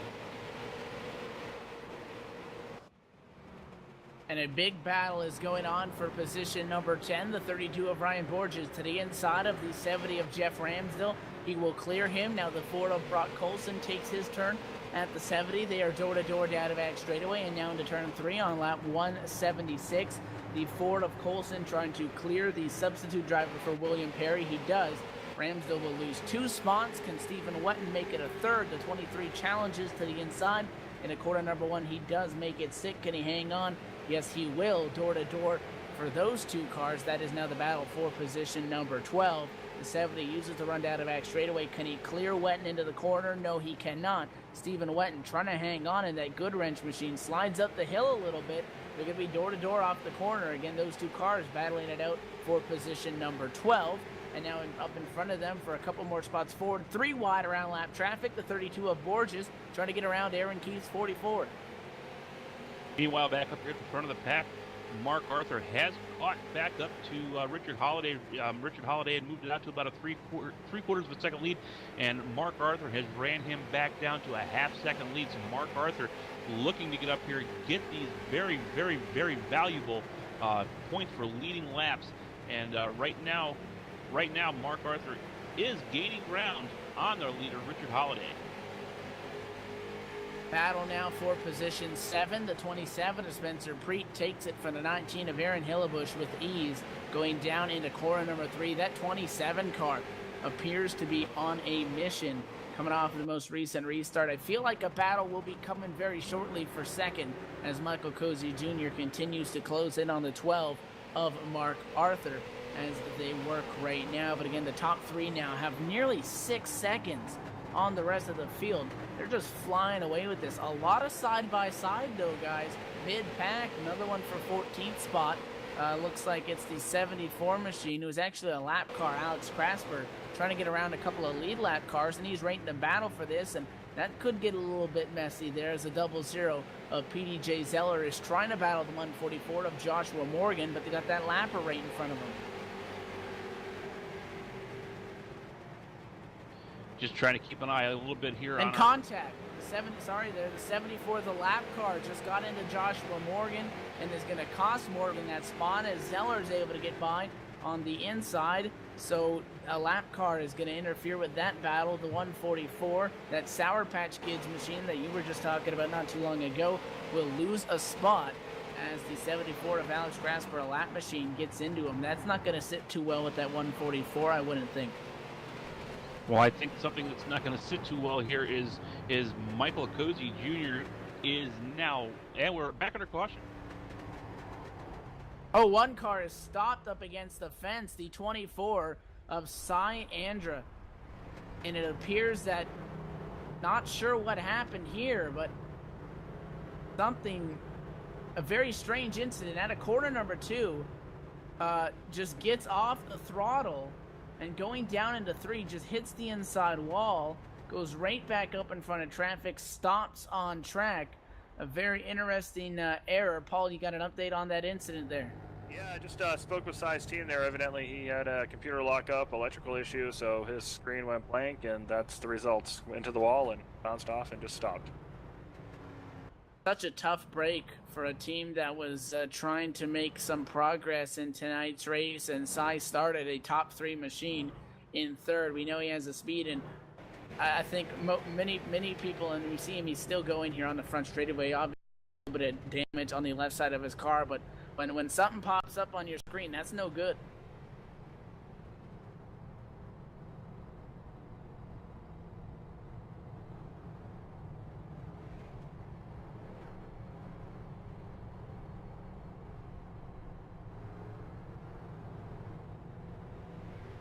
So right now, under the caution flag, Richard Holiday is in the number 1 position. Michael Cozy sits 2nd. Dustin Adams in 3rd. Daniel Smallwood in 4th. Ryan Borges 5th. Mark Arthur in 6th, who just now leaves the pit road. Luke Turpin, Spencer Preet, Aaron Hillebush, and PDJ Zeller round out the top 10 right now.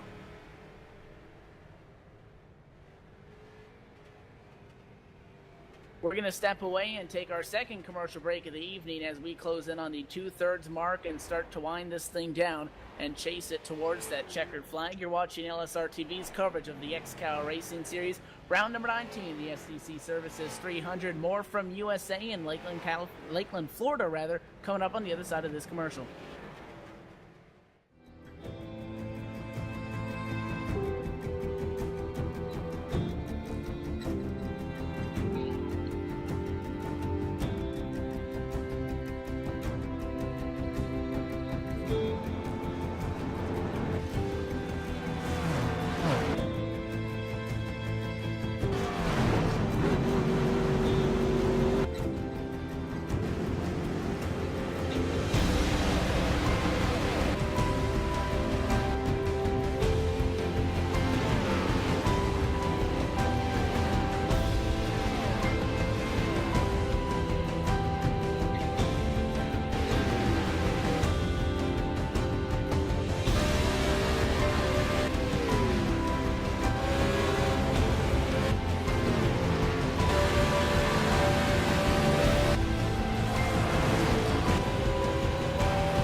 Oath.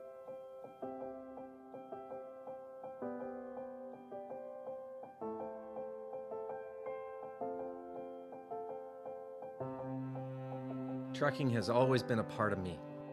It started years ago when my dad and granddad were hauling vegetables to market in Liverpool. The family immigrated to Canada in the late 60s and settled near Alliston, Ontario. I bought my first truck in 1982 and Mercer Trucking was born. Today, Mercer Trucking has over 50 trucks in terminals in Toronto and Los Angeles. Our storage facilities at both terminals can handle any size of distribution needs throughout North America. We service the continental U.S., including Hawaii and Alaska. We run over 120,000 miles per month and some of the best equipment on the road today. We specialize in less than truckload shipments, show freight, we do rush team service deliveries, and haul your refrigerated or heated product. Our regular team service from Canada to California is second to none, and our staff and drivers are among the best in the business.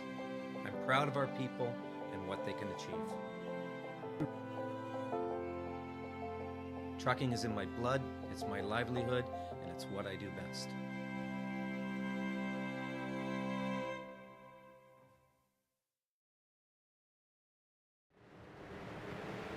Turn 2 is where the battle's at, fresh off of a restart, and the 03 of Richard Holliday going to be the big winner. Top 5 staying out under that caution flag as we welcome you back into the broadcast. The first side-by-side battle is for third, and now caution back in the pack, and a couple cars around. The 70 is one of them. That's Jeff's Ramsdale, him, and the 454 are going to make contact going into the corner. Take a look at the replay right now. 454 looks like he's riding like he doesn't know there's anybody above him.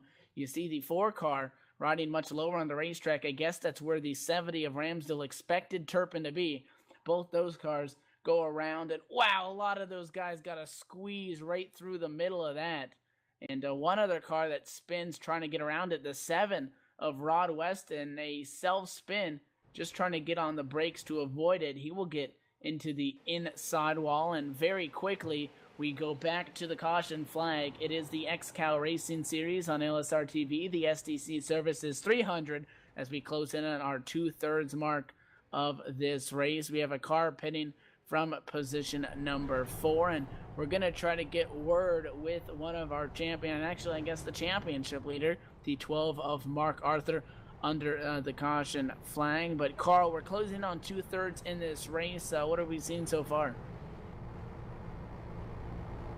And actually, we're going to go now real quickly to Paul Coleman back down there, and he's got a copy with the radio of the number 12 car. Yeah, hey, Mark Arthur, talk to us a little bit about your race. You've been up in front, you've been way in the back, you're kind of now in 7th. What's going on with your car tonight? My car's fine. I'm just taking it really, really easy. You know, I got a 99-point lead on Cozy, and my whole thing was start to the back, get those points for biggest mover, lead a lap. Did that, did both of those, are checked off. So now it's just a riding game. I'm trying to find a spot somewhere safe and try to keep my fenders on it, and I'll race them at the end. So you're just hanging out points racing for the short time? Yeah, that's pretty much what I'm doing, trying to find gaps. If people are all over me, I'm letting them go. You know, trying to find a spot where I can rest in there with the car comfortably behind me and comfortably in front of me, and hope I don't get ran over. I noticed, we've been talking this with a couple drivers. Have you noticed a big difference from running up front versus running in traffic? Your car changed dramatically or no? No, because I'm telling you, I'm driving mine like super easy, nowhere near as hard as I usually drive here, and I'm just kind of Sunday driving it. And I know everybody else is getting really loose off, smacking the wall off of turn 2, but I've kept mine from hitting it. I think I hit it one time. So you think you got anything for Cozy or Holiday if you really want to push the gas? If I really wanted to push it, probably, but I'm happy with the top 3. If I can just, you know, keep the point gain on, you know, Cozy's point gain minimal, then I'm happy.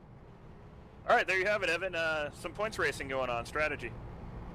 You can't blame him coming in with such a lead where if it was to lose it, it would mean a dominating performance for the 88. You don't want to put yourself in a situation where you could possibly overdrive it, get into a bad spot, and you know, end up losing everything you've made for. So right now, again, Mark Arthur sitting very comfortably. He talked about some of those points and bonuses that he have, for all intent and purposes, secured at this point in this race. So you got to be feeling pretty good if you're that 12 car right now. Well, you got to figure going into next race, he's going to have himself a nice points lead when he goes in there. So he's not going to go in there just sitting back looking pretty. He's going to go out there and he's going to push that thing right to the limit and try to win that race.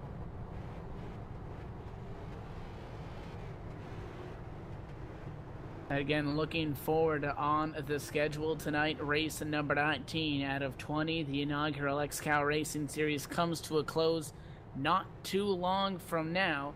As again, before we finish off this season, we're going to go out there on the high banks of the Charlotte Motor Speedway. I know we went to the Roval not too long ago for race number 16, the road course oval combination there, but we're doing the 1.5 mile Speedway to close things off for 450 miles. That's a plate race for these guys. So talk about, you know, you go anywhere with those Gen 6 cars and you have a wild card race, Daytona, Talladega. What if your wild card race is your final race of the season? That's exactly what we're going to see here. Yep. But you gotta think though, if Mark Arthur can come out of this with this big points lead, he's gonna feel a lot more comfortable going into a racetrack where anything can happen. Yeah, it's always good to have a little bit of insurance to bank on. You're not going to enter that race reckless. You're not going to say, all right, I got a big ass lead, let's go crazy. But you need to have that insurance. It's like, you know, you're in sports. You want to extend that lead. If you're the leader, you don't want a second lead. You want some insurance. You want to make it 2-3 seconds. So anything that he can get, obviously he will use to his advantage. The race admins delaying the caution once again. So at least one more circuit around this 0.75 or 3/4 mile speedway here, and actually now caution back out on the racetrack. Yeah, actually, we had gone back to green there for about a lap before. We had a car, I did not see exactly who it was, but in the back of the pack, looked like a self-spin back there. It brought the caution back out.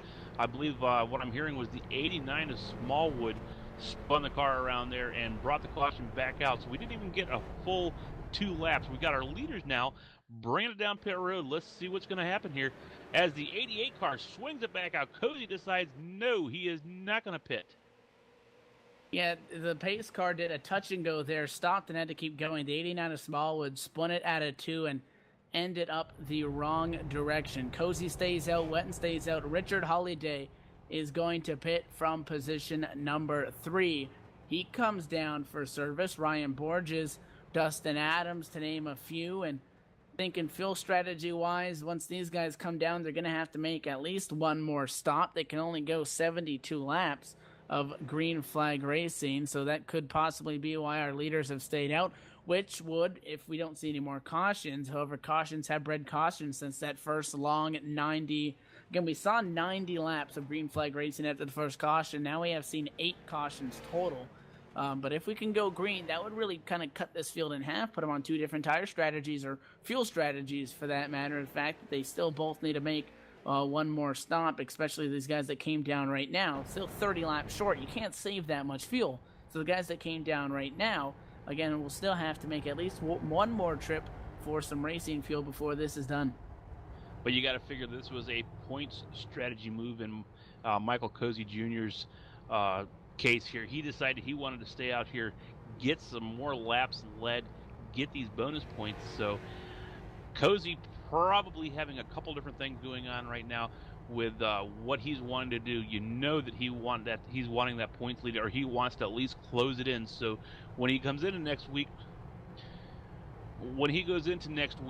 he is close enough where he can actually do some damage and maybe get that points lead in the last race of the season, which Michael is a championship at that point. And Michael Cozy up the front of the field is trying to save fuel to try to make his mark, which I believe would be to make it on one more stop. And he says he's real tight on that. So he's not only trying to save fuel, he's also trying to get max points and lead laps and all these different kinds of things. So a lot going on inside the helmet for that driver, the number 88 of Michael Cozy Jr. And again, you got to think back to how much different the picture that we would be looking at, even if he had a rough night last week, even if he had, a poor finish, a poor result out at Thompson, not making the race at all. And again, 17 races before that, and it gets taken away from him by something out of his control.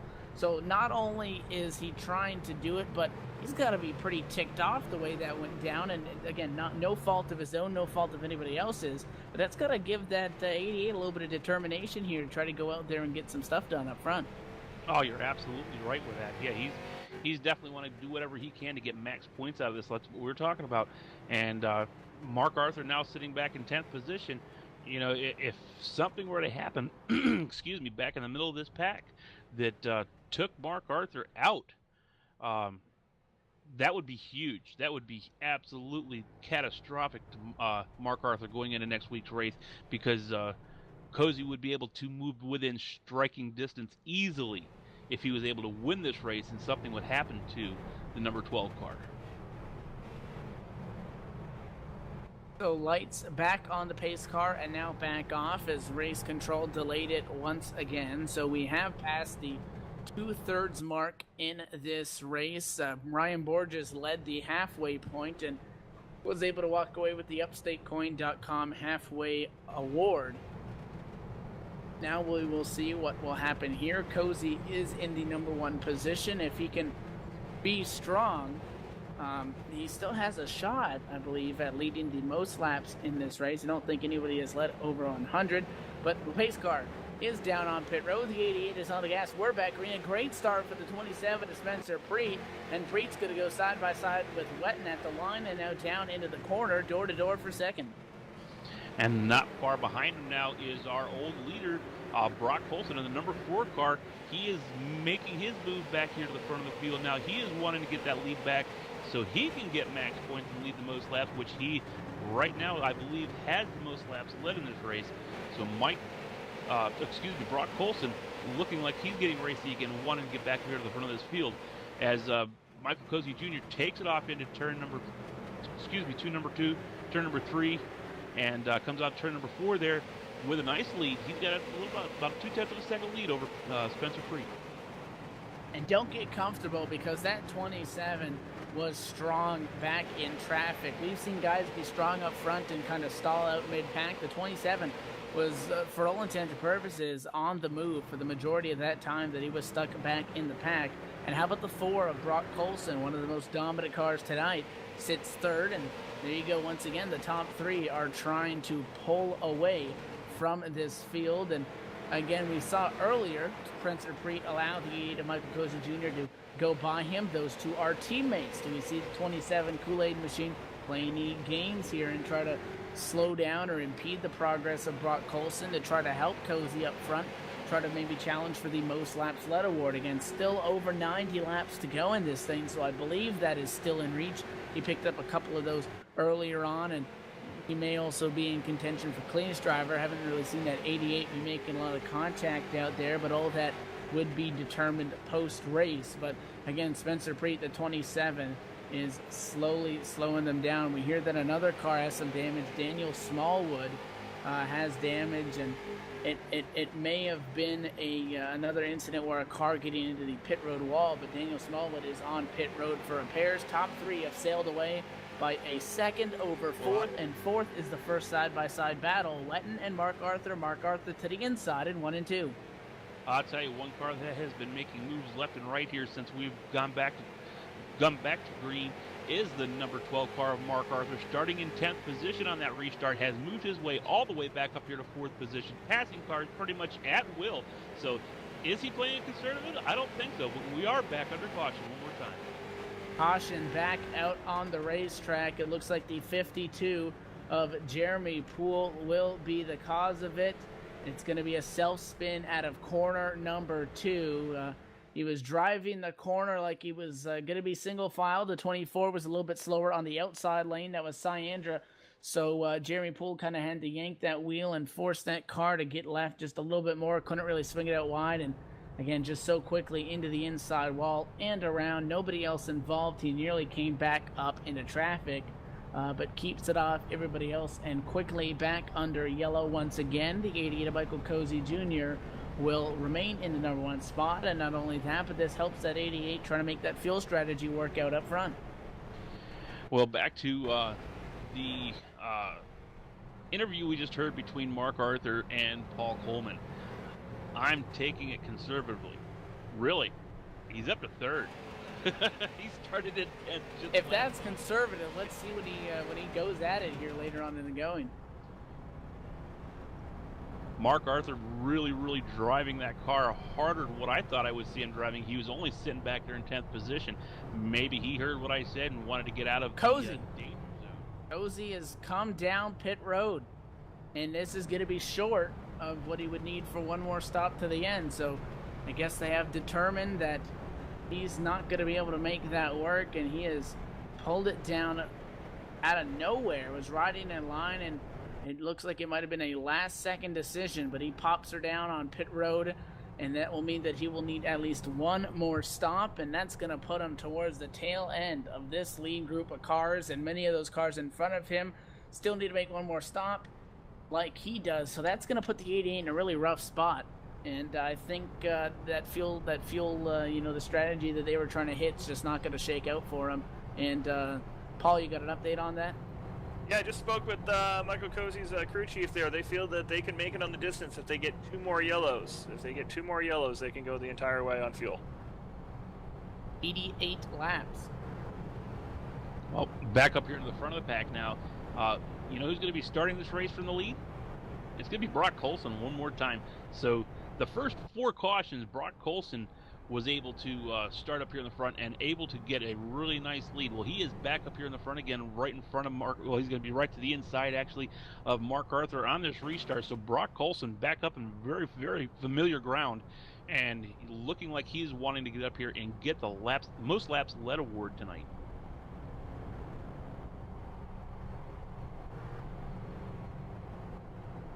Michael Cozy Jr. has decided to make it 2 stops for fuel, so he doesn't sit down there, and by the time he gets it all filled up, he will have lost a lap. So he's going to do it in 2 parts, and that's a strategy that you see some guys do. And actually, a little bit of a blinking there real quick, but typically that's a strategy you'll see with guys that come down for damage. They'll get some of it fixed, go back around, get more fixed, and continue to try to pull back out on the racetrack in front of the pace car. He will do so, so he will remain on the lead lap, but he is the last car on the lead lap. The 88 car is in 20th.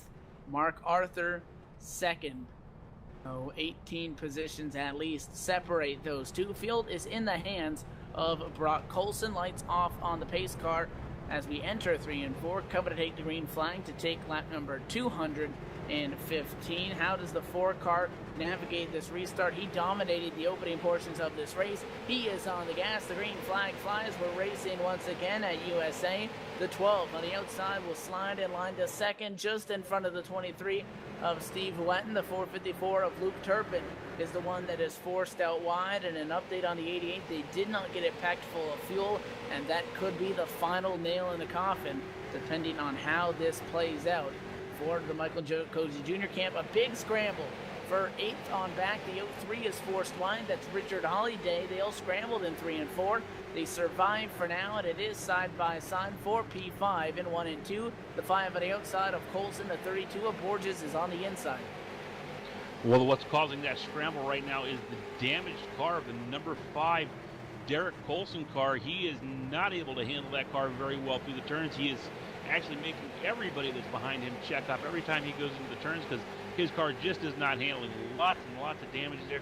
As you can see, that left front tire is towed out on that car, so it cannot be handling all that well for him right now. Everybody is able to get down below him, get around him. No damage done, so just an update on why these guys were getting stacked up. The 5 car of Derek Colson, severely damaged, still trying to make laps out here. Impressive, sitting up here in 7th position with all that damage, but nonetheless having a lot of damage.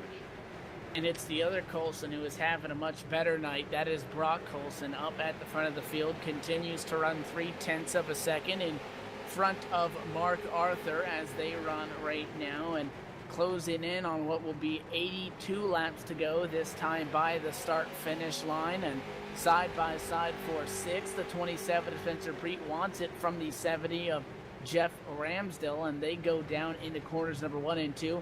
Continue to be door-to-door, advantage to the inside, and clear is Spencer Preet. He brings the 03 of Holiday with him, so Holiday and Ramsdell side by side now in the 3. Can the Dogecoin machine get it as well? Yes, he does. Holiday clears him also, so Jeff Ramsdell going to go from 6th to 8th as both Spencer Preet and another machine, the 03 Richard Holiday, able to get by him there down the back. And now caution going to fly once again.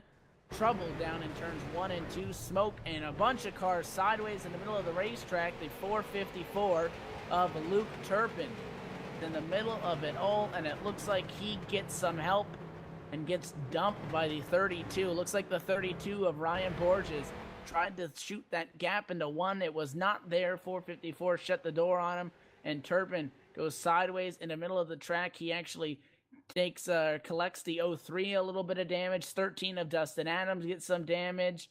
Looks like a couple other cars gonna pick up some contact in 1 and 2. It's a parking lot here in these closing laps, but again, back under the yellow flag. You gotta expect Michael Cozy Jr. wants to come down to finish topping off on fuel.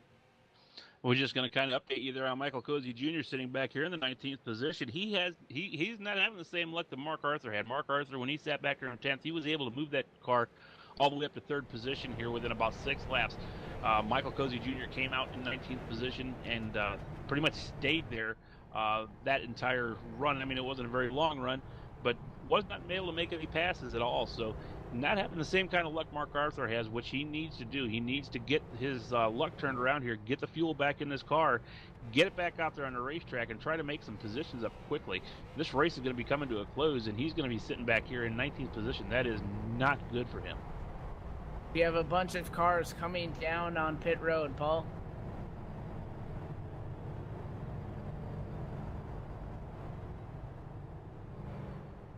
Sorry. None of the top guys have come down. We got pretty much all the guys that were involved in the accident towards the back of the pack. Cozy's coming down pit road. Luke Turpin, Derek Olsen getting a little bit of his damage kicked outside. Getting some damage fixed, as well as Hillebush, but none of the major leaders.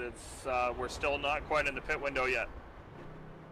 And that pit window can be described at 72 laps, and this time there's about 77 to go.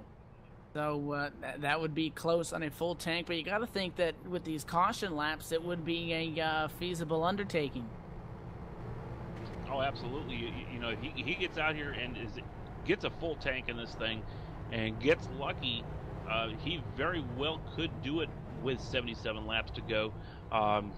It uses a lot less fuel to go around this track under caution than it does at full throttle. So very, very good possibility that the 88 car might not be in as much trouble as we think. If he gets that thing packed all the way full, gets out here, doesn't lose any laps, which he's not going to do, very good possibility he could find himself looking at this from a little bit different perspective than what he is right now. So yeah, it's a good possibility that this might be actually some decent strategy right here. He might be able to pull this off in the long run. And why not? He doesn't really have anything to lose at this point. You take a look at the standings, his gap between him and the guy behind him is 162 points. So the worst that could happen. Yeah. So you might as well throw the kitchen sink at this and try to get something going and hope that you get a little bit of luck, you get a stroke of luck, and luck is on your side, and try to walk out of here on a positive note, try to gain some points, and then it makes your task very simple going into Charlotte, and that is win that thing and do whatever you can to get this championship. But nothing to lose and everything to gain, and why not take that strategy call on that one, try to fill her up and stretch it out. But the one thing we're neglecting to think of, though, here is these guys are all thinking the same exact thing as he is. So, you don't want to see a lot of cautions because some of these other guys might not have to pit either. And you're mired back in traffic, especially on a racetrack like this where it's hard to pass. It can go either way. But yeah, like you said, throw the kitchen sink at it. Let's see what happens here. Shake it up and hope for the best.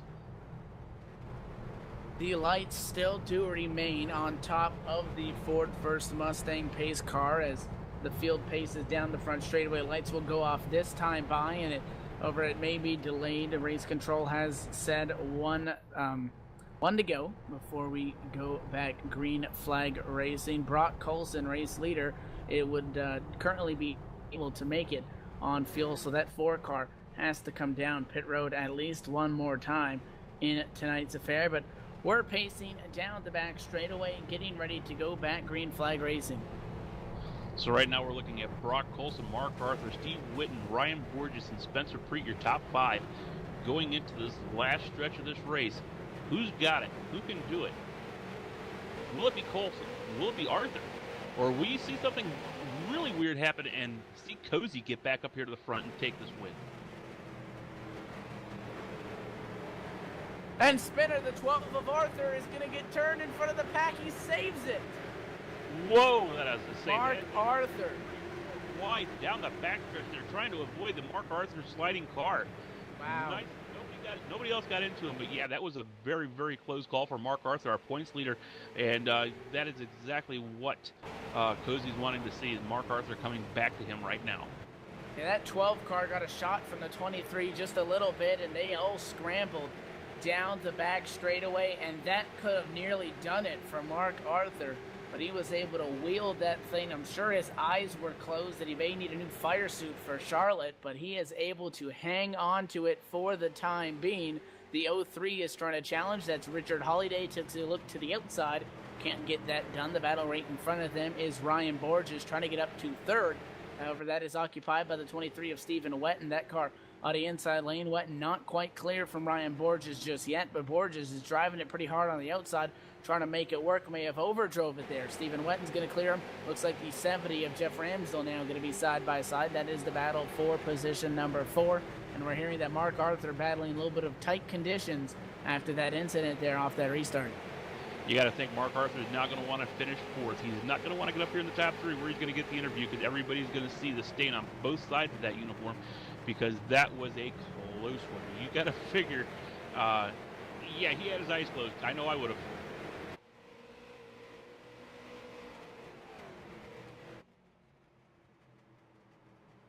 So Brock Colson is able to try to scoot away from all of this and pull away and get some distance. He has 1.2 seconds back to the second place machine of Spencer Preet. And now a black flag is going to be issued to the driver of the number 13, Dustin Adams. The Little Tree machine will receive a black flag for brake checking or some sort of incident there. And I believe, Paul, you got some confirmation on that for us? Spoke with the admins. Evidently, something on the restart there was brake checking the field.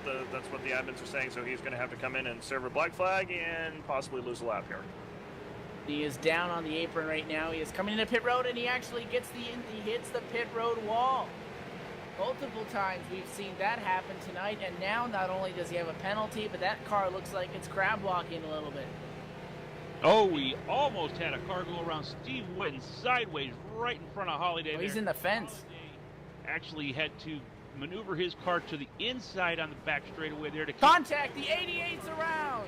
Michael Cozy Jr. in 3 and 4, just behind Stephen Wetton, who you were talking about. Cozy tries to go to the inside, and a small bobble from the 19 of Hillebush. The 88 drives right into him, and the 88 and the 19 both go around.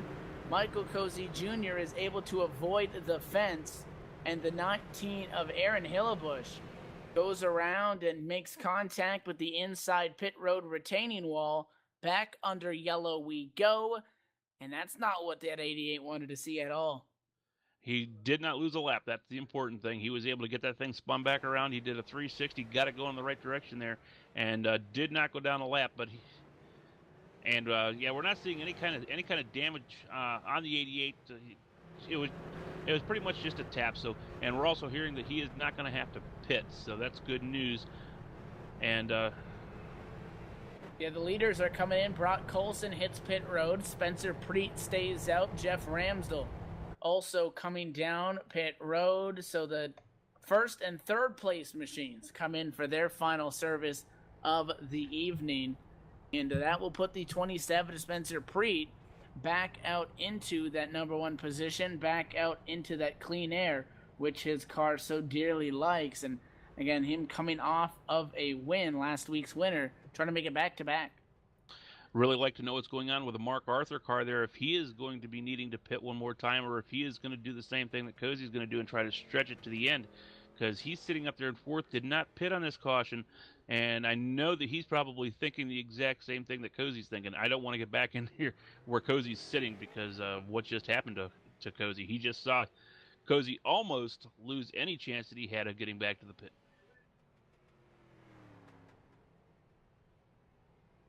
Mark Arthur is, he pitted on lap 199, so the strategy that I believe the 12th car is going to be on via our pit road reporter Paul Coleman is that he'll try to stretch this thing out, and that way when he does have to pit, he'll have to take on the a minimum amount of fuel at the end of it. But he sits in position number 3. As again, Holiday is in second. Spencer Preet has regained the lead. We've seen a lot of fast cars tonight. There's Ryan Borges up there in the mix also, so a lot of fast cars up front, but a lot of fast cars have kind of been shuffled through to the back of the lead lap. The lead lap consisting of 20 cars under this, about what our 10th caution are showing tonight's affair. So you're going to want to think that Mark Arthur is going to want to see a caution right about the time that he wants to pit, because he is not going to want to pit while these guys are going around this track at full speed, because that's just going to put him laps down. So you're going to want to think that he's going to want to wait until a caution comes out to get that splash and go, because yeah, that could be very detrimental if he has to pit under green and Cozy's able to stay out and run this right through to the checkered. It's going to put Cozy ahead of him. by quite a good bit if that does happen. So this is our 11th caution of the evening as we have starting to close in on the 50 lap to go mark, lap 238, currently in the works at tonight's 300 lap affair. The lights remain on the pace car. Going to get an update on that situation this time by. The lights, I do believe, are going to go off. Yes, they are, but don't count on that because race control may have to delay it at least one or two more circuits like they have in the past to make sure everybody can get caught up. Race control Aaron Hillebush over the radio letting the drivers know when to go. So if we do go green, it will be to take lap 240. That will be 61 laps to go. Spencer Preet's now up here in the lead. Spencer Preet really, really strong last week, looking very strong here now towards the end of this race. So Spencer Preet right now showing his muscle. Getting set, and the lights have gone back on the pace car, so one more circuit around at least as everybody towards the tail end of this field needs to get caught up. Alex Krasper, who has had a rough night, he was at 1.3 laps down. He currently sits in position number 5 on the inside of that third row. So how about that recovery for the number 74 crew? We still have 25 cars on the racetrack. Our only retiree so far has remained David Nannon, who brought out that initial caution at the start of this race. The lights are off of the pace car as we enter turn 3, getting set to go for a 60-lap shootout here till the end of this race. The caution's done. Don't count on it. The yellows have bred caution. Spencer Preet in control as the pace car hits pit road. He waits on it 3 seconds, now 4 seconds, all the way to the front stretch. Now he gets on the gas pedal. The green flag flies, and a lot of checking up back through the pack. Everybody hangs on for now. Side by side for the number 2 position, the 12 of Mark Arthur. You can see he's tight. He can't hang on. The 03 of Holiday gets second off of 2. Holiday comes out of that in second position, is able to slam it down to the bottom of the racetrack, close the door on Arthur, and is able to hold that position. Meanwhile, Ryan Borges takes a look to the inside of Mark Arthur, seeing if he can make up a position here and get back up into third position. Is not able to do it. As Arthur does come off the turn there, kind of tight. 193 is around caution, gonna fly Joshua Bunkowski at a corner number 2, and he was 3 wide again with the 88 of Michael Cozy Jr. in the middle. 88 slides up and spins the 193, so that car gonna end up in a fence. Bunkowski with damage back under yellow. And the 88 may be penalized for the cause of the caution. Not only that, but also trying to battle for a safe driver award. He's been caught in 2 incidents now, so pretty much count the safe driver bonus points away for the 88 of Michael Cozy Jr. Those hopes seem to be dashed after being involved in a couple of incidents in these last couple laps. But again, very quickly back under yellow flag conditions. And Carl, again, we saw that really good 90-lap, green flag run at the start of this thing. And once you get cautions going, you get all these guys grouped back up, and they realize that they're starting to close in on a checkered flag here. You can't really expect them to back off. It's a short track. That's where the beating and banging comes from. Oh, absolutely. And you got to figure tempers are flaring. So how many of these taps out here are actually maybe some repays for things that have happened earlier on in the race that, drivers of a stock car, is one thing that they don't do is forget. You turn them, guess what they're going to do to you whenever they get the chance. So, yeah, you gotta wonder how much of that kind of stuff is going on out there, as Cozy was given the EOL on that for the penalty. Yep, and the 88 is going to have to go not only to the tail end of the lead lap cars, and the lead lap's back up to 20 machines. At one point it was down to 3, but again, those 5 wave rounds have given everybody a good shot here. So 88 will be given a EOL penalty. That, again, is going to be just another nail in the coffin. Michael Cozy Jr. tries to keep that lid from shutting on his championship hopes, but not looking good after that incident. Well, like we said before, though, we got to keep these fuel mileage things in check also. Cozy is liking this right now. Yeah, he's back at the back of the pack, but they are under caution. They're not running the fuel out. So it's just helping it, so he does not have to go in there and top off the fuel, where some of these other guys are going to definitely have to go in and pit and put fuel in their cars, and it's going to give Cozy the chance to get back up here to the front. And now, Paul, you're down there. You got a word with race control. Yeah, we got race control here. Houston Hammer, who's our admin, is going to explain the reason for why Cozy and a bunch of other drivers got an EOL on that last caution. Yeah, so basically heading into the corner, it appeared that the 193 was pulling high to allow Cozy around. And as in doing that, they were all three wide. As Cozy was in the middle, it looked like it appeared that the 193 we came down the track a little bit, and the 23 slid up ever so slightly, getting into Cozy, pushing him up into the 193 and sending the 193 around.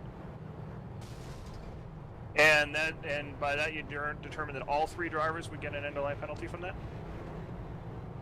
Yes, it's a racing incident, and according to XCAL rules, every driver involved in a racing incident gets sent to the back of the pack. All right, thank you. We'll let you get back to work. Back to you, Evan.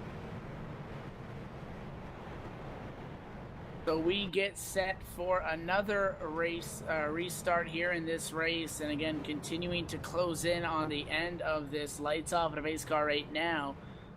Typically we have one or two times that race control will delay it. However, the most recent yellow really didn't make a big mess. So if we do, it looks like we may go green here, which would be 53 laps to go. The 27 Spencer Preet is in control. Pace car down to pit road. He waited a long time last time. He goes earlier this time, trying to play that strategy game. He blows the 03 of Holiday out of the water. Now the 12 of Mark Arthur going to make it side by side for second and a 1. Mark Arthur's down there. He's making it stick this time. Car did not slide up on him like it did the last time. He's able to make it stick, but the 03 is still able to power out there as Mark Arthur's going to drive it deep one more time, gets the back end of that car around a little bit, almost has help by Ryan Borges. Oh, the 12 is... Mark Arthur coming off the turn there, got really loose, just about got her around, but was able to get it back under control.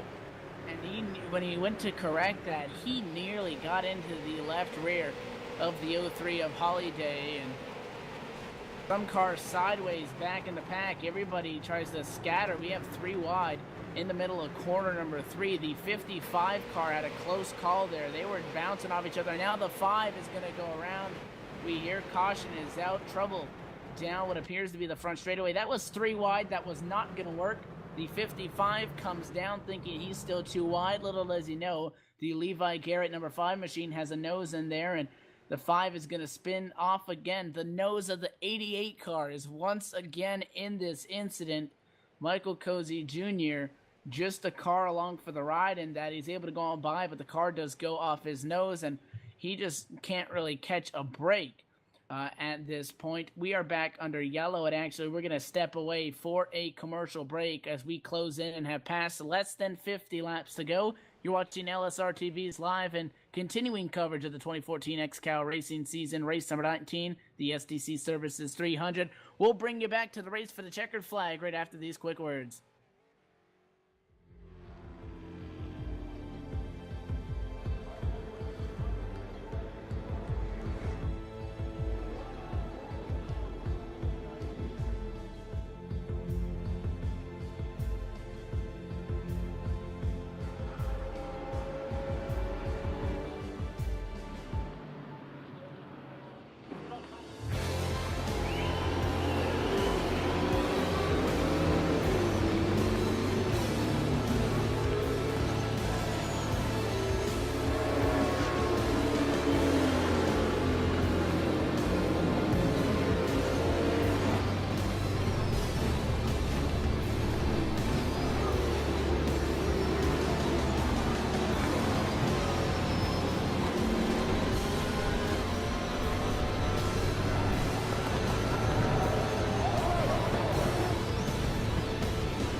race car has a soul, and the Audi 90 Quattro had a very special soul. When we came to the States with this car, nobody could believe what we can achieve with this car. Small engine, 5-cylinder. It's a German saloon car. We knew that we can only win the race by using all the car has. The green flag is out. And here we go. The 5-cylinder engine was it was a jewel. It was lighter and it was more compact. You put your foot on the throttle and you could use the power instantly.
Back live here at USA International Speedway. Another caution back out, and it was actually two incidents simultaneously happening down the back straightaway, and that incident there in turns number 1 and 2, and we've been watching them pace, and there were two incidents there, a couple cars involved. One machine got turned down the back straightaway, and that was Alex Krasper's machine, and Joshua Bankowski got into it down into the corner going into 1 and 2, I believe with the 23 of Stephen Wetton. So a handful of drivers going to get waves, a handful of drivers going to get some EOL penalties as everybody tries to buy some real estate here now within 40 laps to go. 1 to green being called by race control.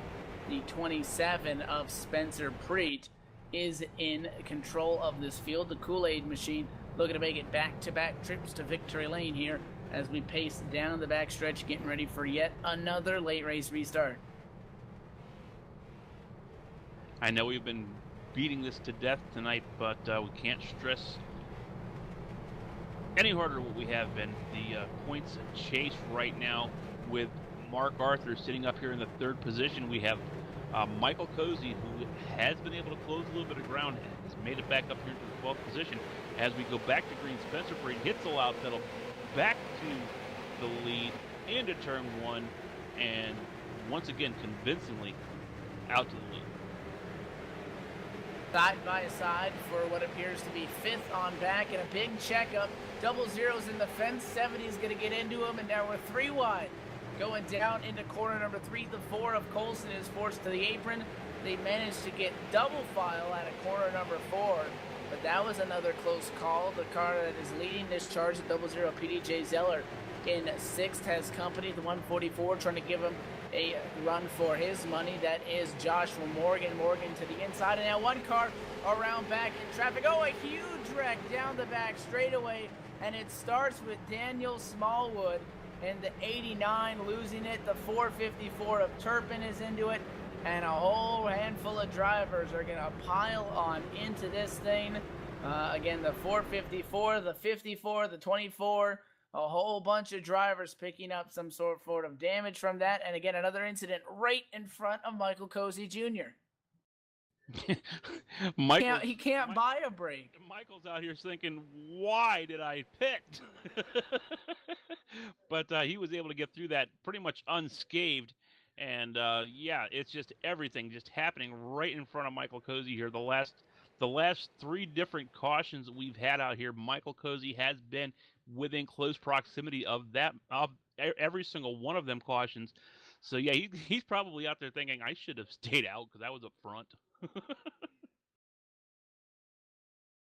And the 454 of Luke Turpin is going to get the worst of it. And actually, Turpin is not on the racetrack. If he remains off track, he will only be our 2nd retiree of this race. Again, the only other driver that started out of this 26-car field that has not been racing was David Nannon.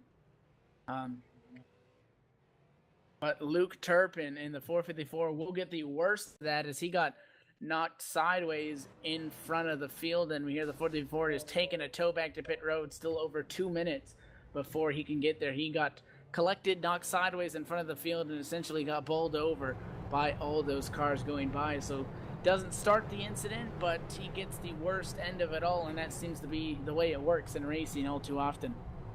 You got to wonder if nerves are starting to get frayed out here watching the Spencer Preet car out here cleaning his wheels and scraping the thing back and forth, trying to get the heat back up in those tires. You got to figure he's got to be getting aggravated because of all these caution flags.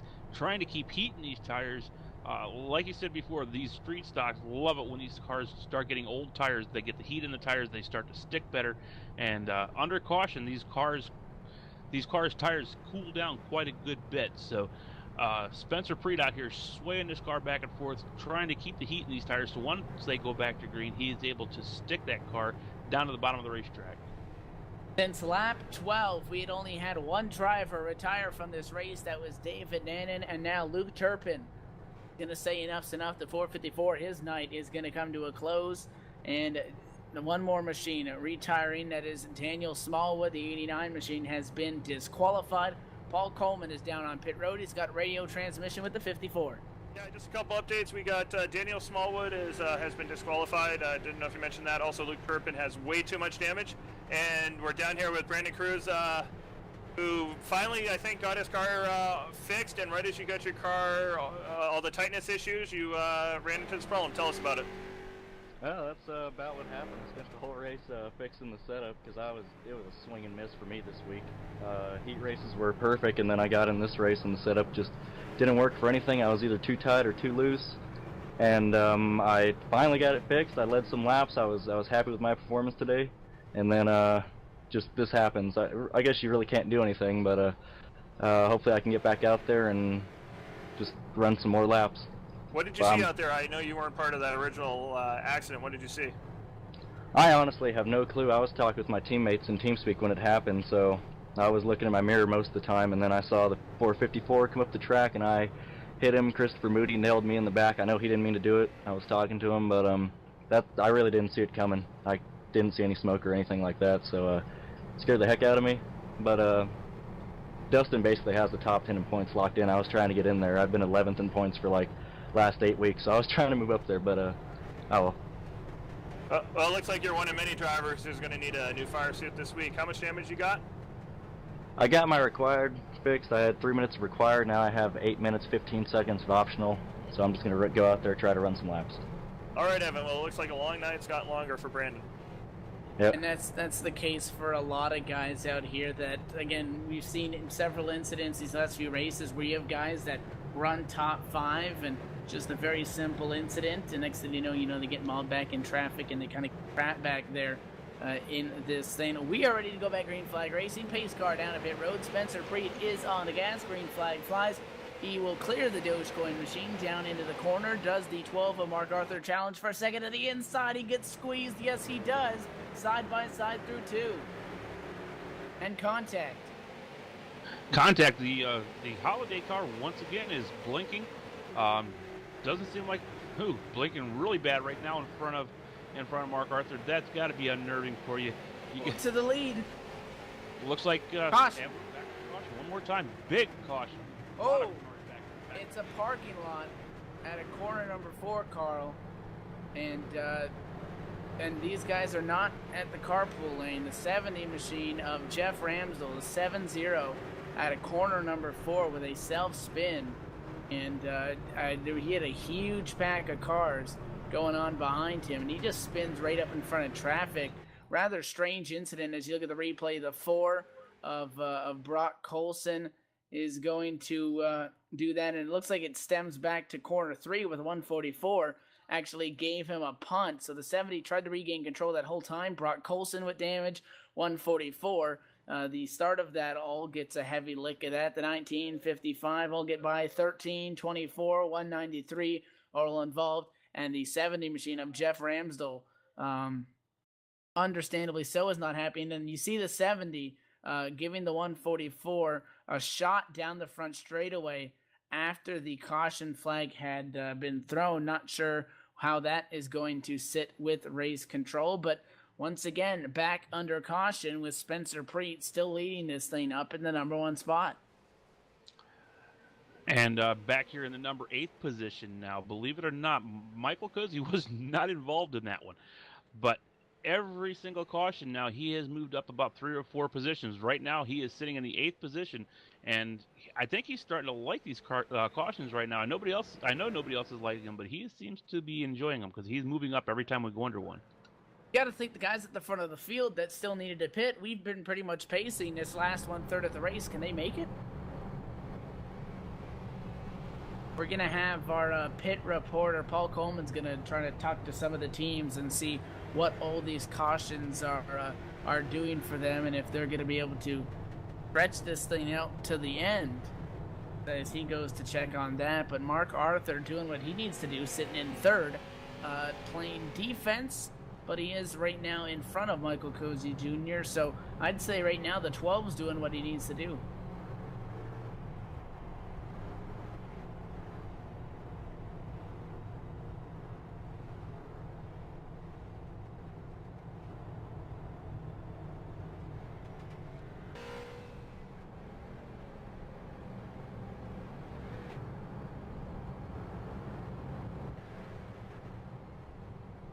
2 laps to green before we get back racing here. 25 laps go in this thing, and restart will be somewhere in the range, I think 24 to go when we get down to it.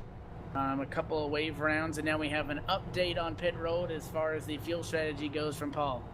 With both the crews of the 03 Dogecoin machine and the 27 Kool-Aid machine, both cars are good on gas, amazingly enough. They think with the he had to go 110 laps, but with the amount of yellows we have, they are more than good on gas. So both cars are good. Don't expect anybody down pit road. So that strategy call for the 88's not going to work out after all.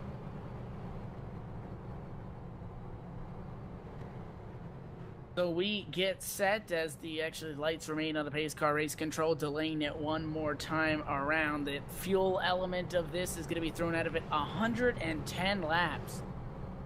That's a long way to stretch it, even obviously with all the caution flags that we have seen. But I'm pretty sure if you told these guys that they're going to go on their last run for over 100 laps, 110 laps to win this race, they wouldn't have believed you. But the way the caution flags have flown, cautions breeding cautions here, pretty much from the midway point on, the cautions have really come rather frequently.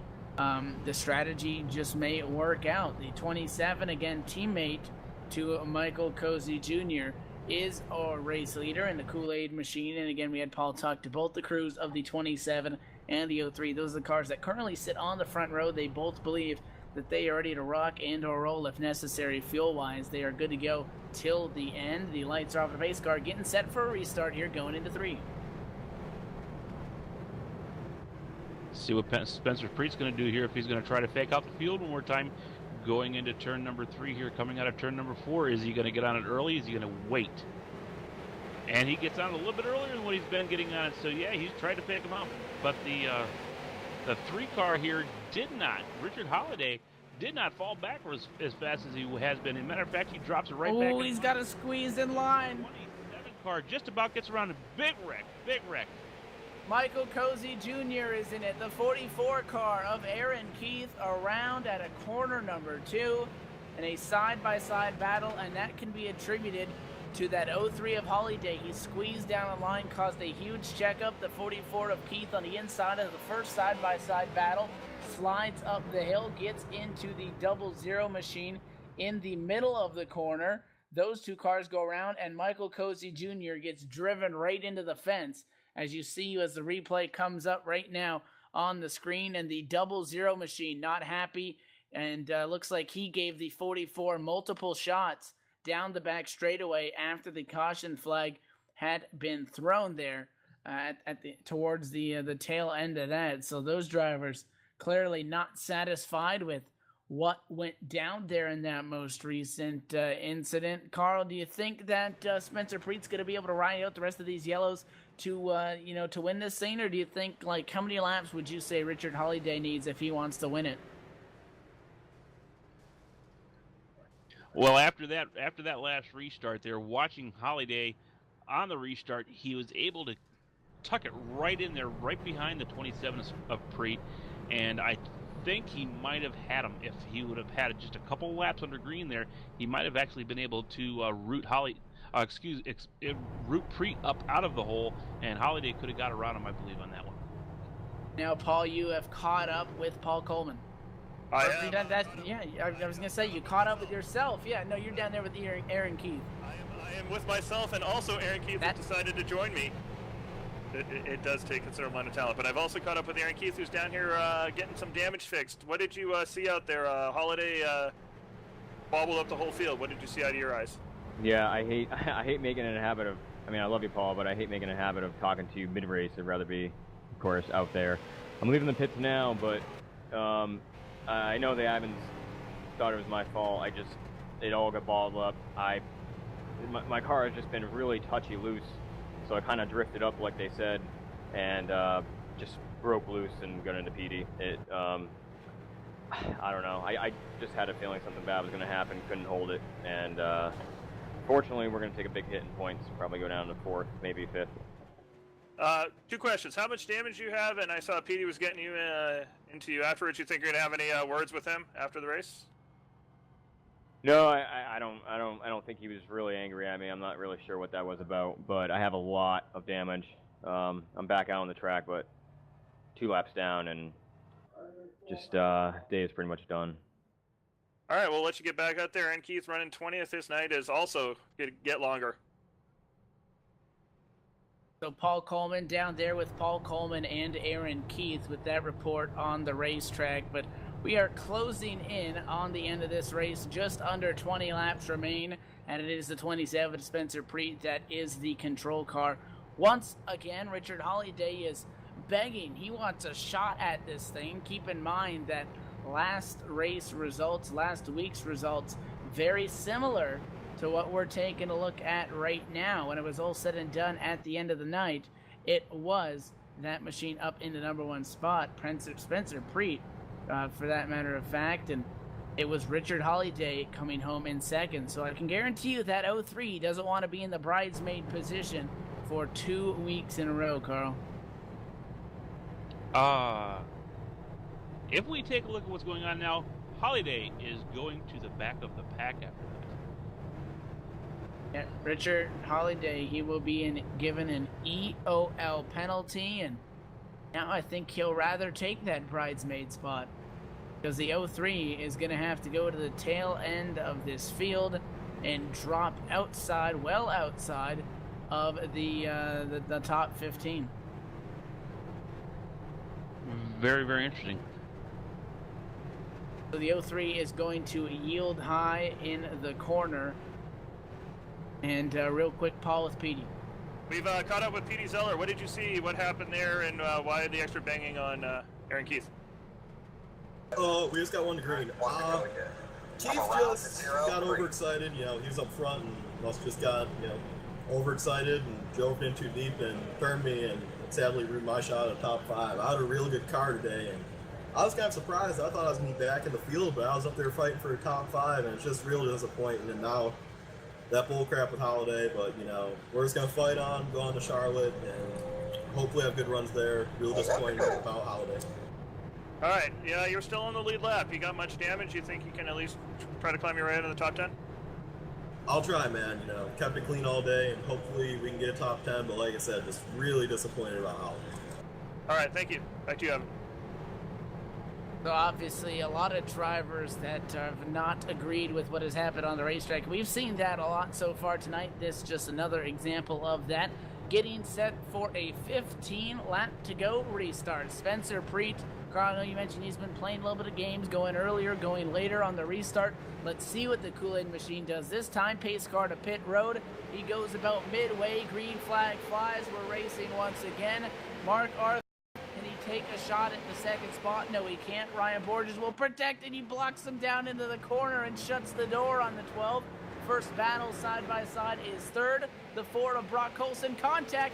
A lot of contact for that spot, and they're beating and banging down into the corner. Here comes the 88 of Cozy, and he spins the 19. And caution gonna fly a huge pile up into the corner. The 88 of Michael Cozy Jr. trying to capitalize on some door banging going on between the 19 and the 4.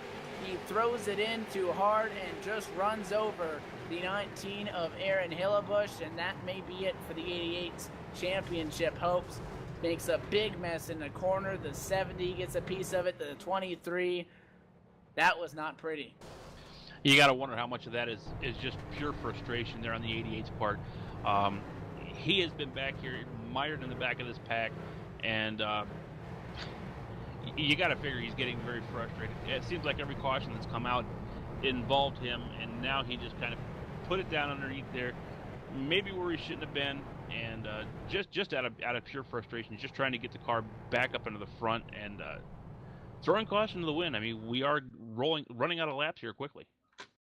I was going to say right now, and he was able to sneak up and be on track for a solid finish in all of this, and then all of a sudden, again, throwing it to the inside, can't make it stick. And again, frustration and seeing a window that you wouldn't normally go for and just tried to take a swing at it, knowing all that happened, and again, just got a little bit over his head, a little bit over aggressive, drives it in there and costs again, and not only is going to most likely receive the EOL for that, have to get put back to the back of the pack, and his championship hopes could be dashed at the end of all of this as Mark Arthur continues to sit in third place on the racetrack. Not only that, but that incident also can affect a lot of finishes that some of the other guys were having.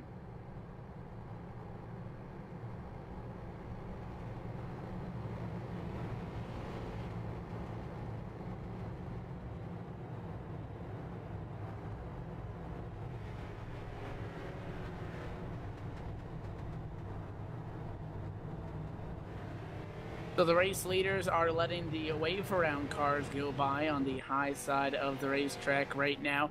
Spencer Preet may only have to survive, 2 more cautions here if he can try to ride those out in front. Ryan Borges may try to steal this, though. He's up to second.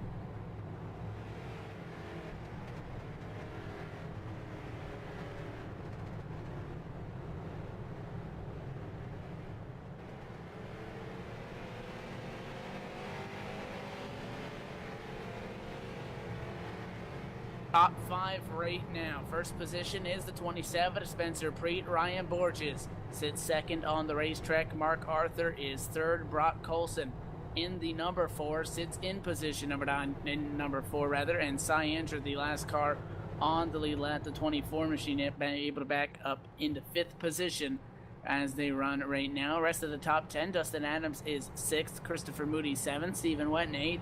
Alex Krasper 9th. And Derek Colson is 10th. Those are the top 10 right now, and lights off on the pace car. Expect them to have to go around at least one more time, though, with race control most likely going to delay this yellow flag here.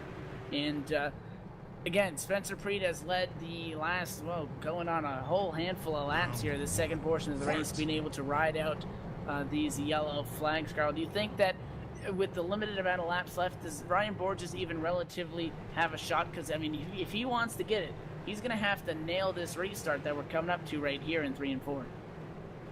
Ryan Borges, Mark Arthur, Brock Colson, Cy Andretti, all of these guys have a shot. I don't count any of these guys out because we're going to see some hard, heavy racing right here. As long as they can keep this thing under green, we're going to see contact right now. He's going to take a dive down to the inside. A little bit of contact with the 27 car, but able to keep it under control. Mark Arthur is now going to come up to Ryan Borges for the pass. This may be the race right here because they're going to fight for position. Spencer Preet's going to drive away with this. And Borges slides up high. It looked like he tried to slide down in line there in turn number 1 in front of the 12 of Mark Arthur, but was unable to do so. So now the 32 is in third, and Cy Andra is sideways in the middle of the pack, 3 wide. Wow, he got 45 degrees sideways. Him and a 55 did, and now he's getting run down. Looks like Andrew's going to have to come down pit road.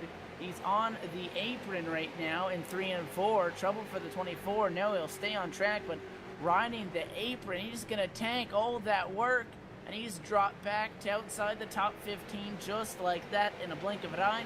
Spencer Preet has 0.6 of a second. 2 more laps and a caution will end tonight's race. Mark Arthur up to second. I tell you right now, I've been watching this Mark Arthur, Ryan Borges battle here for the last 2 laps. Last lap by, going down the backstretch there, Ryan Borges was driven to the bottom of the track by Mark Arthur. He was trying to get around him. Mark said, you're not going to pass me. Took him almost all the way down to the wall there about a lap and a half ago. So getting really exciting up here in the front of the pack right now. Working around some lap traffic is the battle for second at this point. Again, no more cautions. The final 5 laps, if a caution flag is to fly, the drivers must race through it and disregard the pace car in that regard. So the caution flies, you're racing it out. There is no more yellows. The next flag that ends this race will be eventually that checkered flag. Spencer Preet this time by, 4 laps to go. Still back here watching Ryan Borges. He's all over the rear end of Mark Arthur. Mark Arthur is doing everything he can to keep him behind him. He's actually pulled a little bit away from Ryan right now. And the 5 of Derek Colson is around. They must disregard the caution as he gets turned by the 00. And it looks like he cut down on the 00 of PDJ Zeller. And those guys kind of aggressive, trying to navigate by each other. But we remain green. As far as drivers-wise, the sim, you see the pace car, they must disregard that. Mark Arthur is trying to close in a 0.6 of a second gap for 2 to go. So 2 weeks in a row now we see these guys finishing this under green even though the caution's out. And Spencer Preet, the driver who did it last week, back up here in the front and now with a 0.6 of a second lead over Mark Arthur, getting down below the 19th car, therefore putting him a lap down.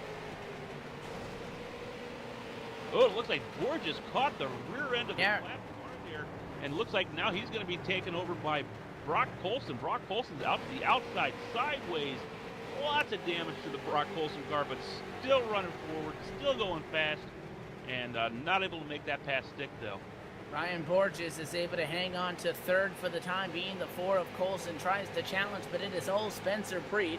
And down into 3 and 4 for the final time behind one last car of lap traffic out of quarter number 4. The SDC services 300 to Spencer Preet. Back-to-back trips to victory lane. What a race. That was an excellent race there. Shame we had so many cautions there at the end, but it did throw a lot of strategies to the wind there with fuel because everybody thought that they'd have to make some stop-and-go stops. Did not, was able to make it all the way to the end of the run here to the checkered flag without stopping. So it made the racing really good here towards the end. Unfortunately, like I said, we had a bunch of cautions there that really plugged us the last third of this race.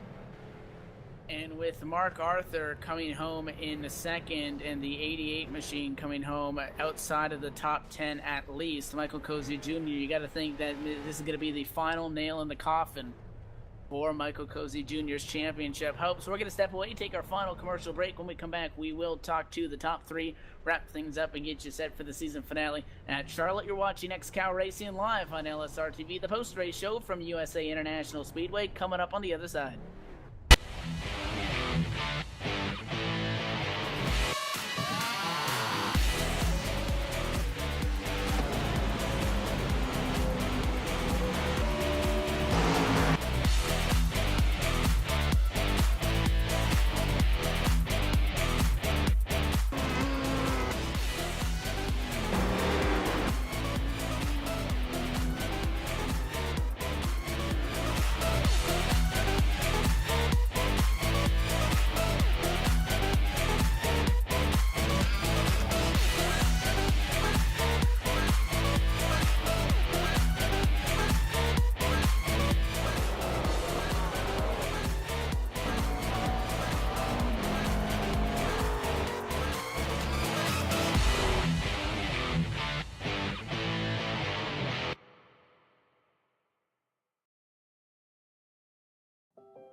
Trucking has always been a part of me.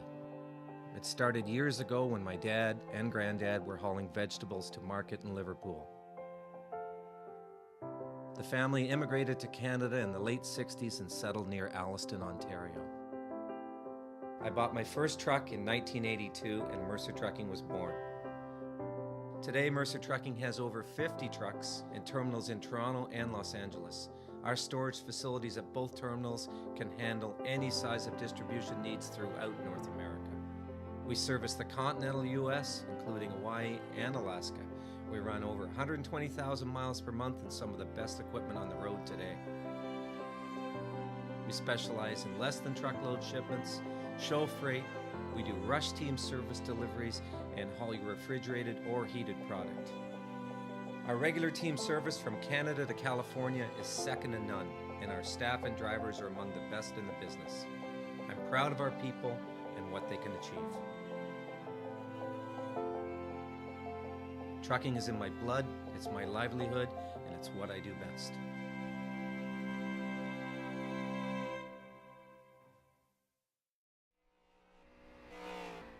Live back here at the USA International Speedway, the XCAL Racing Series, race number 19, the SDC Services 300 comes to a close after 300 long and grueling laps. When it is all said and done, Ryan Borges will come home in third, and Paul Coleman's caught up with him on pit road. Yeah, speaking here with Ryan Borges. Borges, you almost didn't make third there. Something happened to you with you and Hillebush, and I believe it was Brock Colson nearly got by. What happened there? And then talk us through your race. I've had a loose race car, loose setup the whole race, and I guess Hillebush had gotten in a wreck there that brought out the yellow that obviously didn't end the race or anything, but Hillebush was slow on the outside, and I was just loose as always, wiggled up and just barely clipped him. I feel bad about it, gave him a 4X, but we continued on and finished third. But going back on my whole race, it was very, very minimal things went wrong, and that's what you got to do with the XCAL races here. I mean, something little can go wrong, but in these long races, that won't hinder you that much. If something major goes wrong, obviously, you're not going to get a good finish. But starting off, I had started the race with 6 gallons of fuel instead of the 8.8 cap that we have on it, and I had to come down pit road about 20 laps early, and luckily earlier in the race, everyone was really easy on each other. We weren't bringing out a lot of cautions. And, I was able to let it cycle through and not lose anything with it. And we continued on from there. I was able to work my way up through the field, get up to the top 5, and hold there most of the race. And I really wished in the last 100 laps we could have gone green longer. I really felt like I had something for Preet and Mark. I mean, I feel like Brock and Brock Colson and I can't remember who else. I know Brock was fast, and somebody else slipped my memory. Holiday was fast. Both of them were. I felt like they were not an inch, just a niche above everyone else, echelon above everybody else. But Holiday had a little issue there under caution. I guess he got EOL'd for hindering the lap cars going by. It's unfortunate for him, but it benefited me. It put me on the outside front row, and unfortunately on the outside with some strong cars and great performers like Mark Arthur and Spencer Preet, I just could not get it to the inside there. Had to fight for third there, and I'll take it. It's probably my best finish in a while, and hopefully moving on to Charlotte will go for a win. It was a good run. Talk a little bit about, you mentioned how the XCAL drivers were able to stay clean for, about the first half of the race. We had that really long run and we put in a green, and then essentially it seemed like, the last half of the race, about 2/3 of it was spent under yellow. What do you think changes in the driver's mentality in the second half of the race to which that cleanness or that niceness goes out the window? Honestly, I really don't know. I mean, it seems like the front half of the field's really okay. We can handle once it gets down to the end of it, but I think maybe it's the fact that the guys towards the middle and the back of the pack, they haven't gotten good finishes, or they haven't been up here towards the front, and they want to get the best they can. They feel they need to push it as hard as they can, maybe pass their car's ability and their driving ability maybe, and that just causes a bunch of wrecks at the end, people trying to get what they really can't get. Yeah, well, you did a fantastic job avoiding most of them, except for the, until the very last bit, but you took it under control. Do you got any sponsors or anybody you'd like to thank tonight? I just want to thank Velocity Motorsports, Special People Racing for the setup help and the assistance all week preparing for these races. I really felt like I had a strong setup coming into this, and it showed with the third place finish. And I also want to thank Richard Holiday for the paint job I have on my car. I really like it. It is awesome. All right, well, thank you, and we'll look forward to seeing you in Charlotte. I believe we have Evan, who's caught up with our second place finisher, Mark Arthur. And he had to enter tonight's race playing a little bit of defense as he entered with 99 points over Michael Cozy Jr. He beats him on a racetrack and will walk away with a little bit more bonus points, we think, when it is all said and done. And essentially locking up that championship is Mark Arthur. Mark, first and foremost, before we get to all the details of the race, what was the mentality coming into tonight, knowing that you had such a large lead, but it wasn't guaranteed, so you had to do a smart race? And we know that we talked to you mid-race. You talked about obviously trying to do some points racing. How were you able to translate that and walk away with second? I did a little bit of calculation. I think someone, if they gained every possible point, and I finished last, he finished first with every bonus point, I think he could gain 200 and some points. So I needed to get, I believe it was 170 some points each race for the next 2 races, and that's pretty tough. So my philosophy was just getting every bonus point I could that could possibly, negate some of his bonus points. So I decided to start from the back and try to get the hard charger bonus points. I think I did get that. And that's 6 points, So if I didn't lead any laps and he led a lap, that would negate his leading the lap. So, but I did get to lead a laps. But, that was my whole idea, was just trying to negate any points that he could possibly get and try to steal as many bonus points as I could and still finish well. And kind of paid off for me. It sucks for Cozy. I really wanted to race him. I hate that, I wanted to say first and foremost, I wanted to apologize to LSR and any fans that was watching, because that last 100 laps was an absolute embarrassment as a driver. And I think as a league, it was just embarrassing. And we go 200 laps with hardly any cautions, and we couldn't turn 2 laps in the last 100. That was just, to me, it was just ridiculous. Entering tonight's race, you started in position number 18, and by the time we saw those green flag pit stops that cycled through around lap 70, 75 and whatnot, and then a caution flew about lap around 100, you were able to find yourself up at the top of the boards, and you kind of hung out there all race long. How'd you able to, sneak up through that field there? How'd you play that strategy to be able to get up front? With the street stocks, a lot of people wait to get gas. So I figured I was going to top off every time I could until the leaders decided to pit. And that's when I would, let that strategy come into play. And it just so happened it did right after a long green flag run. So it let me lead a few laps. I don't think I was in the top 3 of laps led, but it let me lead a few. And leading one was my whole goal, was to lead a lap and finish up in the top 5. You were able to do so, and now looking to close it out at the Charlotte Motor Speedway. Obviously a much anticipated race. What do you expect from that? Well, I don't want to jinx myself, but I won the first 2 that we had there. So I've been the only winner at Charlotte so far. So maybe I have it figured out. Maybe I've been lucky. I hope it's the first one. But I do the same thing at Charlotte. I try to start in the back, just hang out, let them guys be whatever they want to be and wreck each other out, because Charlotte's pretty easy to catch back up as long as you can keep the draft. And so that's usually my strategy. I just let the bozos be bozos and try to be there at the end. Who makes it happen for you in the 12 team? It's Dorm Racing TV's doing it. They got a little thing planned for in 2 weeks from now with the Charlotte race. You guys have to tune in to see what that is. But I really appreciate them for coming on board. Rolling Thunder Racing, I couldn't do it without Hillebush and Keith. They're my teammates, and they really helped me with this setup. This track was nasty this week with the weather just being so hot. I'm sure you guys seen it was slipping and sliding everywhere, but it's like we was racing with baby powder on the track or something. 10-4 to that. Congratulations on the second place finish. A solid job tonight defending that championship, and good luck moving forward into Charlotte, looking to make it 3 for 3. Thanks, Evan. I just wanted to say congratulations to Spencer as well. I know he doesn't have chat, and that sucks to get a win and not be able to interview. Again, Spencer Preet goes back to back. He does not unable to talk to us right now. So Paul Coleman is down on pit road. You're caught up with the driver of the 74 that comes home in 9th. That is Alex Krasper. Yeah, we're speaking with Alex Krapser, who, believe it or not, was 3 laps or 4 laps down at the beginning of the race and somehow managed to get himself as high as, I believe, 5th, and ended up finishing 9th. Talk to us a little bit about your run and how you were able to make it from 3 laps down up to the lead pack there. Well, first I got to say congrats to Spencer Preet on his win. He was really the class of the field today. At the beginning of the race, I got in a little bit of trouble, got 3 laps down, just got a long green flag run, which didn't help my position on getting a wave. And then we finally started stacking up some cautions, and I ended up getting a wave, and then everything else started happening with all the cautions.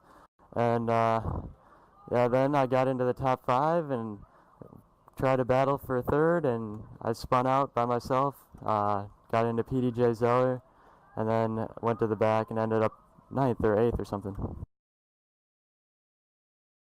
Overall, pretty happy with the run? Or a little disappointed that you got as high as 3rd and couldn't make it there? I'm a little disappointed with myself for spinning out in front of the field and causing a yellow. But other than that, I'm pretty happy with an 8th place or 9th place finish after going back 3 laps or 4 laps. Well, we got our broadcast partner Carl down here, and I think he's got something that might make you just a little bit happier. Hey, Alex, how's it going, buddy? I'm fine. How are you, Carl? I'm doing great. Congratulations on your 9th place finish. We are going to award you with the High Octane Road Trip Award for passing the most cars, coming from 3 laps down and finishing in the 9th position. Way to go. You get the extra $5. It goes in your back pocket. A little bit extra spending money for you here. Throw it towards your iRacing and have a good time with it. Thank you so much, LSRTV. Or buy me a beer. Yeah, that too. But congratulations. And who all makes it work for you here? Definitely my team, Mudhole Motorsports. Tex Perry painted me this paint scheme. It looks fantastic. I had to thank PDJ Zeller and Special People Racing for the setup this week. I was really struggling, and PD helped me out with the setup. And I also got to thank Aaron Keith, Aaron Hillebush, everyone who puts us on, LSR TV for giving us a great broadcast. Hope to see you in a couple weeks at Charlotte. Thanks, Alex, and once again, congrats on that award. That's pretty much going to do it here from the podcast booth. Before we step away, Carl, your thoughts on tonight's race? Exciting at the beginning, kind of boring here towards the end, but I tell you what, these guys still put on a tremendous show up here in the front. Raced hard right to the very, very end, and congratulations once again to the winner there. It's a shame we couldn't get him up here to talk to him tonight, but all in all, you did a great job. So congratulations to Spencer there, and had a lot of fun. Paul, your thoughts also before we step away here? I was amazed at the first half of the race. Very happy to see a long green flag run. Again, I think I share the same sentiment as everybody else. Wish we could have seen a little bit more green flag racing. Wish the bad luck didn't happen with Cozy. Wanted to see a little closer points championship into it, but pretty excited. I'm going to be jumping in the car next week at Charlotte, doing my best Michael Waltrip impersonation, as I only drive the big tracks here in XCAL. So I'll be getting to talk to you guys from inside the car next week. So we look forward to having a locked up in-race reporter for next week. That is going to do it. Tonight's coverage of the SDC Services 300 from the USA International Speedway in Lakeland, Florida comes to a close. And for the second week in a row, it is Spencer Preet that is going to be walking away in victory lane. For Carl Jones joining us of the broadcast booth. Lance Mead spoke to him earlier in the race from Small Town Computers, and Paul Coleman, who will be in the number 66 car next week, but he has joined us the last few weeks from Pit Road. My name is Evan Pasoko. Thank you for tuning in, and we will see you when we race it out for the championship at Charlotte.